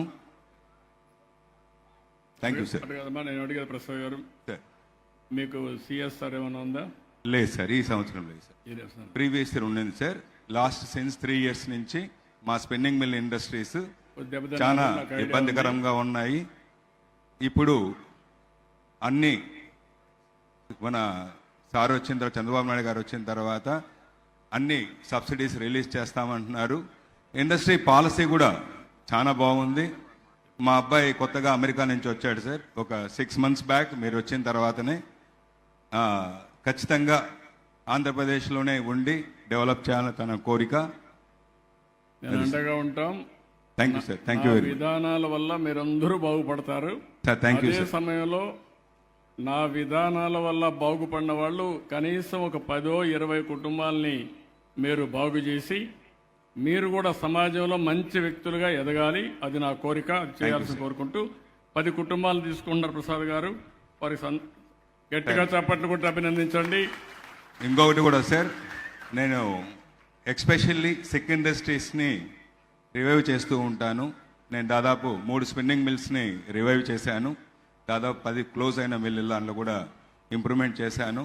తప్పకుండా సార్, 10 మంది కాదు, ఇంకా వాళ్ళ వాటిలో ఉన్నా కూడా వాళ్ళందరికీ నేను డెవలప్ చేసుకుంటాననేసి మీకు మనసా వాచ మీకు మాటిస్తున్నాను సార్. Thank you. రాజేష్ గారు, ఆంధ్రప్రదేశ్ రాష్ట్ర చైర్మన్ సుదర్శని ఐ హాస్పిటల్ గుంటూరు. చెప్పండి మా. గౌరవనీయులైన ముఖ్యమంత్రి గారికి, నారా చంద్రబాబు నాయుడు గారికి నా నమస్కారాలు. అలాగే మన గౌరవ ముఖ్యమంత్రి గారి పిలుపు మేరకు విచ్చేసినటువంటి మార్గదర్శులందరికీ నా అభినందనలు.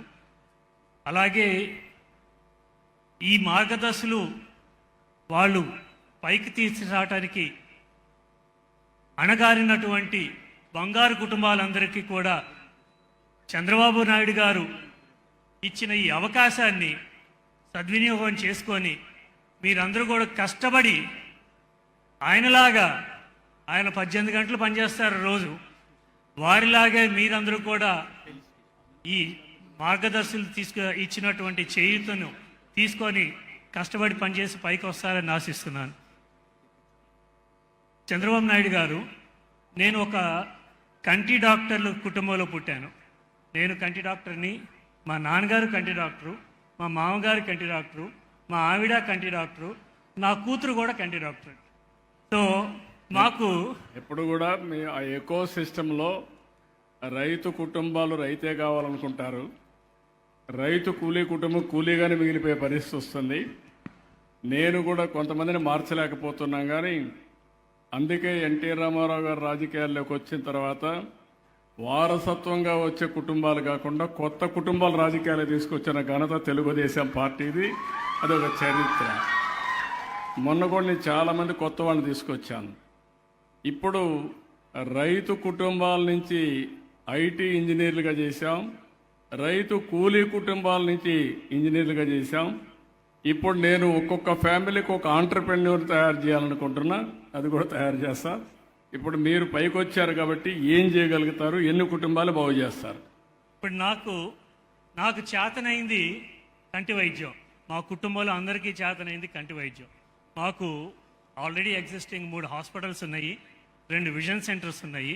ఒక బ్లూ ప్రింట్ నేను P4కి ఎలా నేను నేను నా వంతు నేను ఎలా చేయగలను అనేది నేను ఒక బ్లూ ప్రింట్ కూడా తయారు చేశాను. మీకు ఖాళీగా ఉన్నప్పుడు ఒకసారి చూదురు. కానీ క్లుప్తంగా ఇప్పుడు ఉన్నటువంటి ఎగ్జిస్టింగ్ ఐ హాస్పిటల్స్ మా దగ్గర మా ఎగ్జిస్టింగ్ ఐ హాస్పిటల్స్ ద్వారా ఇప్పుడు P4లో మీరు 2 కార్యక్రమాలు ఉన్నాయి. ఒకటి కుటుంబాలను దత్తత తీసుకోవటం, బంగారు కుటుంబాలను దత్తత తీసుకోవటం. రెండోది ఇన్ఫ్రాస్ట్రక్చర్ డెవలప్మెంట్. ఆ రెండో భాగంలో నేను పాలుపంచుకోవడానికి నా వంతు సాయం చేయడానికి నేను ముందుకు వచ్చాను. నాకు ఒక చిన్న కోరిక ఏంటంటే, మీరు డబ్బులు ఇస్తే ఒక మంచి వ్యక్తిగా మిగిలిపోతారు, కాదని లేదు. కానీ మీ పిల్లల్ని కంటి డాక్టర్గా తయారు చేయడానికి మీరు బాగా కష్టపడ్డారు కదా, ఒక కోరిక కదా మీకు. ఇప్పుడు దాంట్లో మీరు సక్సెస్ అయ్యారు. నేనేమంటానంటే, మీరు కూడా 20, 30, 10 మీ శక్తి మేరకు తీసుకొని మీరు మీ కుటుంబం వాళ్ళ పైకి తీసుకురావాలి. అన్ని విధాలుగా వాళ్ళ జీవన ప్రమాణాలు పెరగాలి, వాళ్ళ ఆదాయం పెరగాలి, వాళ్ళ జీవితాల్లో సెటిల్ కావాలి. వాళ్ళందరూ ఎన్ని కుటుంబాలు తీసుకోగలుగుతారు? సార్ ఇక్కడ ఇన్ఫ్రాస్ట్రక్చర్ డెవలప్ చేస్తామన్నారు, ఐ ఆపరేషన్ చేస్తారని నాకు తెలుసు. 3 హాస్పిటల్స్ ఉన్నాయి. ఈ ఊర్లో ఒకసారి అప్పచెప్తే అందరికీ ఎవరికైనా ప్రాబ్లం ఉంటే అన్ని ఆపరేషన్లు చేసి సైట్ ఇప్పిస్తారు, విజన్ ఇప్పిస్తారు. నాకు ఆ నమ్మకం ఉంది. ఇది కూడా ఇన్ని చేస్తారు. ఇది మల్టీ స్పెషాలిటీ. మీరంతా కూడా ఐ హాస్పిటల్లో ఉండకుండా ఓవరాల్ ఎంపవర్మెంట్ ఆఫ్ సిటిజన్స్. మా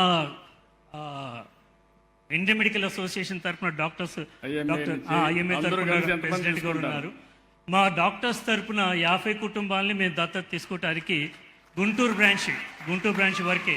ఓకే రండి. అది కాకుండా నేషనల్ ప్రోగ్రామ్ ఒకటి ఉందండి, ఆవో గాంవ్ చలే, అంటే పల్లెకు పోదాం రండి అనే ఒక ప్రోగ్రామ్ ఉంది. ఆ ప్రోగ్రామ్ని కూడా state IMA president doctor Nandakishore గారు కూడా టేకప్ చేసి ఈ పల్లెకు పోదాం రండి, అంటే డాక్టర్లు పల్లెకు పోదాం రండి అనే కార్యక్రమం ఈ P4 తోటి ఇంటిగ్రేట్ చేసి ఆగస్టులో సుమారుగా 4,000 కుటుంబాలని తీసుకోవటానికి దత్తత తీసుకోవటానికి ఒక అవకాశం ఉంది. అది కూడా వర్కౌట్ చేస్తున్నాం. I will very happy. గట్టిగా మనస్ఫూర్తిగా చప్పట్లు కొట్టి అభినందించండి.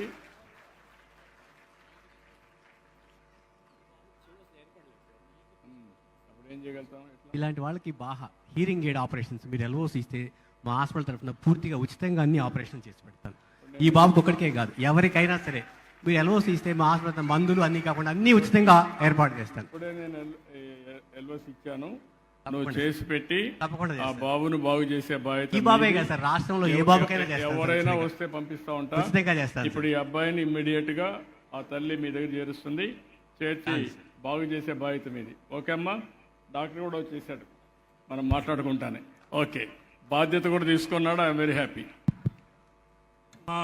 సుదర్శిని కంటి హాస్పిటల్ ఇది విజన్ ఆన్ వీల్స్ అనే బస్సు మీరు చూడటానికి ఇక్కడికి తీసుకొచ్చాం కూడా సార్. నేను ఒకసారి చూస్తాను పెట్టుబడు. చాలా సంతోషం. Vision on wheels. ఈ బస్సు ద్వారా, ఈ బస్సులో నా హాస్పిటల్లో ఉన్నటువంటి లేటెస్ట్ ఎక్విప్మెంట్ అన్నీ కూడా ఈ బస్సులో ఉంటాయండి. రోటరీ సంస్థ ద్వారా నాకు మా హాస్పిటల్కి అది కేటాయించారు. చాలా సంతోషం. మీరు అనకాపల్లి వెళ్ళాలన్నా కానీ నేను ఈ బస్సు అనకాపల్లి పంపించి అక్కడ ఐ క్యాంప్ చేసి అక్కడ ఎవరికన్నా బస్సులోని ట్రీట్మెంట్ ఇవ్వచ్చు. బస్సులో ట్రీట్మెంట్ ఇవ్వలేని వాళ్ళకి అక్కడ ఉన్న లోకల్ హాస్పిటల్స్కి రిఫర్ చేయడానికి అవకాశం ఉంటుంది. చాలా సంతోషం అమ్మా. I wish all the best. Congratulations. Thank you sir. ఇంకా అయిపోయింది. ధన్యవాదాలు సార్. ఈరోజు మార్గదర్శులు అందరికీ కూడా మిగిలిన వాళ్ళని కూడా ఒక్కసారి పేరు వినిపిస్తాను. Satvik, director Mouli textiles. రండి, అందరికీ ఇది తీసుకోండి, సెలవులు తీసుకోండి. దయచేసి వెంకటేశ్వర రెడ్డి ఉంటే వెంకటేశ్వర రెడ్డిని కూడా, Praveen Kumar Reddy director Kalam brothers private limited if is here, Kollipara Umamaheswararao, Subbarao secretary BSR modular kitchen association, Seshagirirao senior manager Jocil limited, Raghuram, Sivaprasad, Nandakishore, Yarlagadda Subbarayudu, వీళ్ళందరినీ మొత్తం కలిసి ఇప్పటికే మనం చూస్తే దగ్గర దగ్గర 210 అయ్యారు. ఇంకొక 6-7 మంది ఉన్నారు. అందరినీ రిక్వెస్ట్ చేస్తున్నా, 369 మందిని ఈ గ్రామంలో వాళ్ళందరినీ వీళ్ళు అడాప్ట్ చేసుకుంటారు. పని రేపటి నుంచే ప్రారంభమవుతుంది. ఈరోజే ప్రారంభమైంది. ఆ అబ్బాయికి మీరు చూస్తే చెవి బాగలేకపోతే పుట్టుకతో వచ్చింది, దాన్ని ఆపరేషన్ చేయడానికి ముందుకు వచ్చాడు. మనస్ఫూర్తిగా అభినందనలు. ఈరోజు తీసిపోయి ఆపరేషన్ కూడా చేపిస్తున్నాం. దానికి తల్లి ఉంది, గార్డెన్గా సుబ్బారావు గారు ఉన్నారు, వాళ్ళిద్దరూ కోఆర్డినేట్ చేసుకుంటారు. ఇది మీకు అందరికీ అర్థమై ఉంటుంది. ఈరోజు నేను ఒకటే కోరుతున్న అందరినీ, వీళ్ళందరూ ప్రముఖ వ్యక్తులు, సమాజం వల్ల పైకి వచ్చిన వాళ్ళు. సమాజం లేకపోతే వీళ్ళు లేదు. కానీ ఆ రోజు అవకాశం వస్తే అందిపుచ్చుకున్నారు. అంచెలంచెలుగా ఎదిగి ఈరోజు సమాజంలో ఒక ప్రముఖ వ్యక్తిగా పేరు ప్రఖ్యాతులు వచ్చాయి. ఇప్పుడు నేను వాళ్ళకి ఇచ్చే అవకాశం, ప్రముఖ వ్యక్తి ఒక గొప్ప వ్యక్తిగా తయారు కావాలి. ఆ గొప్ప వ్యక్తిగా తయారు కావాలంటే మీరు సమాజానికి తిరిగి ఇవ్వాలి. ఈరోజు డాక్టర్ గారు చెప్పారు, నేను కంటి ఆపరేషన్లు ఒక మొబైల్ క్లినిక్ పెట్టి నేను చాలామంది చేస్తున్నాను, చాలా సంతోషం. అదే మరి వేరియస్ పీపుల్ అనేక రకాలుగా చేస్తున్నారు. సేవలు అందించడం ఒక వ్యక్తి అయితే, ఆ కుటుంబాన్ని కాంప్రహెన్సివ్గా పైకి తీసుకురావడం, ఆ కుటుంబానికి కావాల్సింది మామూలు సర్వీస్ కాదు, సరైన సమయంలో సరైన ఆలోచన ఇవ్వడం. ఒకరి జీవితంలో ఒక సరైన సమయంలో సరైన ఆలోచన ఇస్తే ఆ ఆలోచన ఆ జీవితాలనే మారుస్తుంది. వాళ్ళందరూ ప్రముఖ వ్యక్తులుగా తయారయ్యే పరిస్థితికి వస్తారు. దానికే నేను శ్రీకారం చుట్టాను. నేను ఈ కార్యక్రమాన్ని ఒక పవిత్రంగా భావిస్తున్నా. పేదవాడికి సేవ చేయడం కంటే పవిత్రత ఇంకొకటి లేదు. మానవ సేవే మాధవ సేవ. పేదవాళ్లకు సేవ చేస్తే దేవుడికి సేవ చేసినట్టే అందరికీ పుణ్యం వస్తుంది.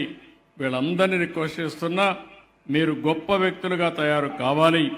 ఆ గొప్ప వ్యక్తులుగా తయారు కావాలంటే ఈ సమాజంలో మీకు అప్పచెప్పిన వాళ్ళందరికీ మీరు సేవ చేయండి. నెలకొక సంవత్సరానికి ఒకసారి నేను మానిటర్ చేస్తా.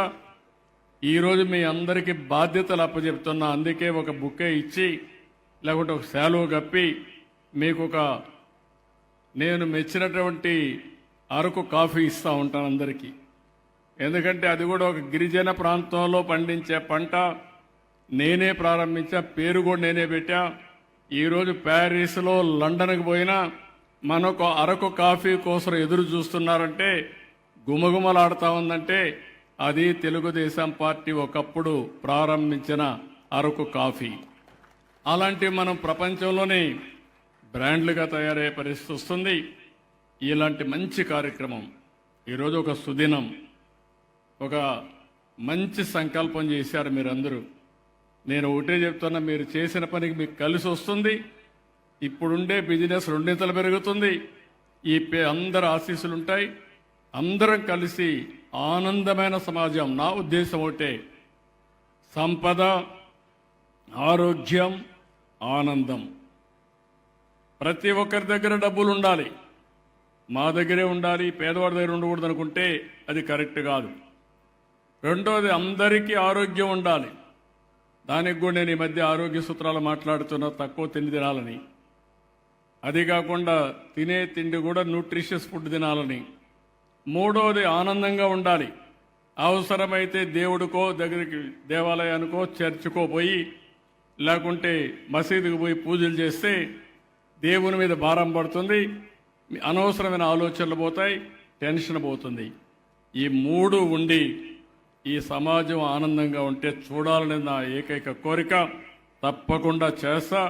నేను ఏ పట్టుకున్నా అది సాధించే వరకు నిద్రపోకుండా ఉడుం పట్టుబట్టే బాధ్యత నాది. నా సంకల్పం అది. ఎప్పుడు చేస్తున్నా, మళ్ళీ చేస్తా. ఈరోజు మిమ్మల్ని చూశాను. నేను చెప్పింది అర్థం చేసుకోవడానికి చాలా సమయం ఉన్నారు మీరు. చాలా మీటింగులు చూశాను. నేను పిల్లలకైతే నేను లాస్ట్లో ఫోటో ఇస్తానంటే మీరు ఫోటో ఇచ్చే వరకు మేము పోమని వెయిట్ చేసే పరిస్థితికి వచ్చారంటే అది వాళ్ళ యొక్క సంకల్పం, వాళ్ళ యొక్క పట్టుదల. ఇదే కానీ మీరు పట్టుదలగా ముందుకు పోతే అనుకున్నన్ని కూడా సాధిస్తాం. ఈరోజు మీరు ఒక్కసారి గుర్తుపెట్టుకోండి, అమరావతి రాజధాని కొన్ని ఇబ్బందులు వచ్చాయి. రైతులు ముందుకొచ్చారు. 29,000 మంది రైతులు 34,500 ఎకరాలు భూమి ఇచ్చారు. ఇది ప్రపంచంలో ఎక్కడా జరగలేదు. అలాంటిది అమరావతిలో జరిగింది. పోయిన ప్రభుత్వం అన్యాయం చేస్తామంటే పోరాడారు, పోరాడి కాపాడుకున్నారు. ఇప్పుడు నేను హామీ ఇస్తున్నా, ఎవరైతే ఇక్కడుండే అమరావతి రైతాంగం, రైతు కూలీలకి న్యాయం చేసే వరకు నేను వారికి అండగా ఉంటానని మరొకసారి ఈ సభ ద్వారా హామీ ఇస్తున్నా. అవసరమైతే వాళ్ళల్లో కూడా ఒక ఇంటికి ఒక పారిశ్రామికవేత్తగా, ఒక ఆంట్రప్రెన్యూర్గా తయారు చేస్తాం. రైతు కూలీలకైతే 5,000 రూపాయలు పింఛన్ ఇచ్చాం. నెలకు 5,000 రూపాయలు ఇచ్చి వాళ్ళు కూడా ఆదుకున్నాం. ఇలాంటి కార్యక్రమాలు ఇంకా చేసి ముందుకు పోతాం. చివరిగా ఒక మాట, మనం ఈ పనులన్నీ చేస్తున్నామంటే ప్రజల కోసం చేస్తున్నాం. అందుకే ఒకప్పుడు నేను కుటుంబ నియంత్రణ గురించి మాట్లాడాను, చిన్న ఫ్యామిలీలు ఉండాలని మాట్లాడాను. కొన్ని చట్టాల్లో మార్పులు తీసుకొచ్చి 2 కంటే ఎక్కువ పిల్లలుంటే స్థానిక సంస్థల్లో పోటీ చేయడానికి అర్హత లేదని నేనే ఒక చట్టం తీసుకొచ్చాను. ఇప్పుడు జనాభా తగ్గిపోతా ఉంది. ఇప్పుడు మళ్ళా నేనే మాట్లాడుతున్నాను, ఏదైతే పాపులేషన్ మేనేజ్మెంట్ అని, కనీసం ప్రతి ఒక్కరికి 2 కంటే ఎక్కువ మంది పిల్లలు ఉండాలి. 2 కంటే తక్కువ ఉంటే ప్రమాదం. దానివల్ల జనాభా లేకుండా పోయే పరిస్థితి వస్తుంది. రేపు కష్టపడినా ఎవరి కోసం కష్టపడతాం అనే ఆలోచన వచ్చే పరిస్థితి వస్తుంది. మీ ఊర్లో కూడా ప్రతి ఒక్క భార్యాభర్తను కోరుతున్నా, మినిమం 2 పిల్లలు ఉండాలి. మీకు 3 ఉంటే ఆనందం, ఇంకా ఎక్కువ ఉంటే 4 ఉంటే కూడా సంతోషం. కానీ మినిమం మాత్రం 2 ఉండాలి. అప్పుడే సమాజం శాశ్వతంగా ముందుకు పోతుంది. అన్ని వయసులకు సంబంధించిన మనుషులు ఉంటారు. దానివల్ల మనం రాబోయే రోజు చాలా దేశాల్లో తప్పు చేసుకున్నారు. సరైన సమయంలో చెప్పకుండా, ప్రయత్నం చేయకుండా జనాభా తగ్గిపోయి అక్కడ ముసలివాళ్ల సంఖ్య పెరిగింది, చిన్న పిల్లల సంఖ్య తగ్గిపోయింది. కొన్ని దేశాలకు మనం మనుషులు పంపించే పరిస్థితికి వచ్చాం అక్కడ సేవలు చేయడానికి. ఇది కూడా ఎక్కడికక్కడ మాట్లాడుకుంటూ ముందుకు పోదాం. చాలా సంతోషం. Excellent meeting. ఈరోజు మీటింగ్ చూసిన తర్వాత నాకు ఒక నమ్మకం వచ్చింది, ఒక ధైర్యం వచ్చింది. ఏదైతే మార్గదర్శి బంగారు కుటుంబం ద్వారా ఒక చరిత్రకు శ్రీకారం చుడతామనే ఒక నమ్మకం వచ్చింది, అది ఈ ఊర్లో జరగడం చాలా సంతోషం. దీనికి మార్గదర్శుల్ని, బంగారు కుటుంబాన్ని, గ్రామస్తులందరినీ మనస్ఫూర్తిగా అభినందిస్తూ అందరికీ నమస్కారాలు. జై హింద్.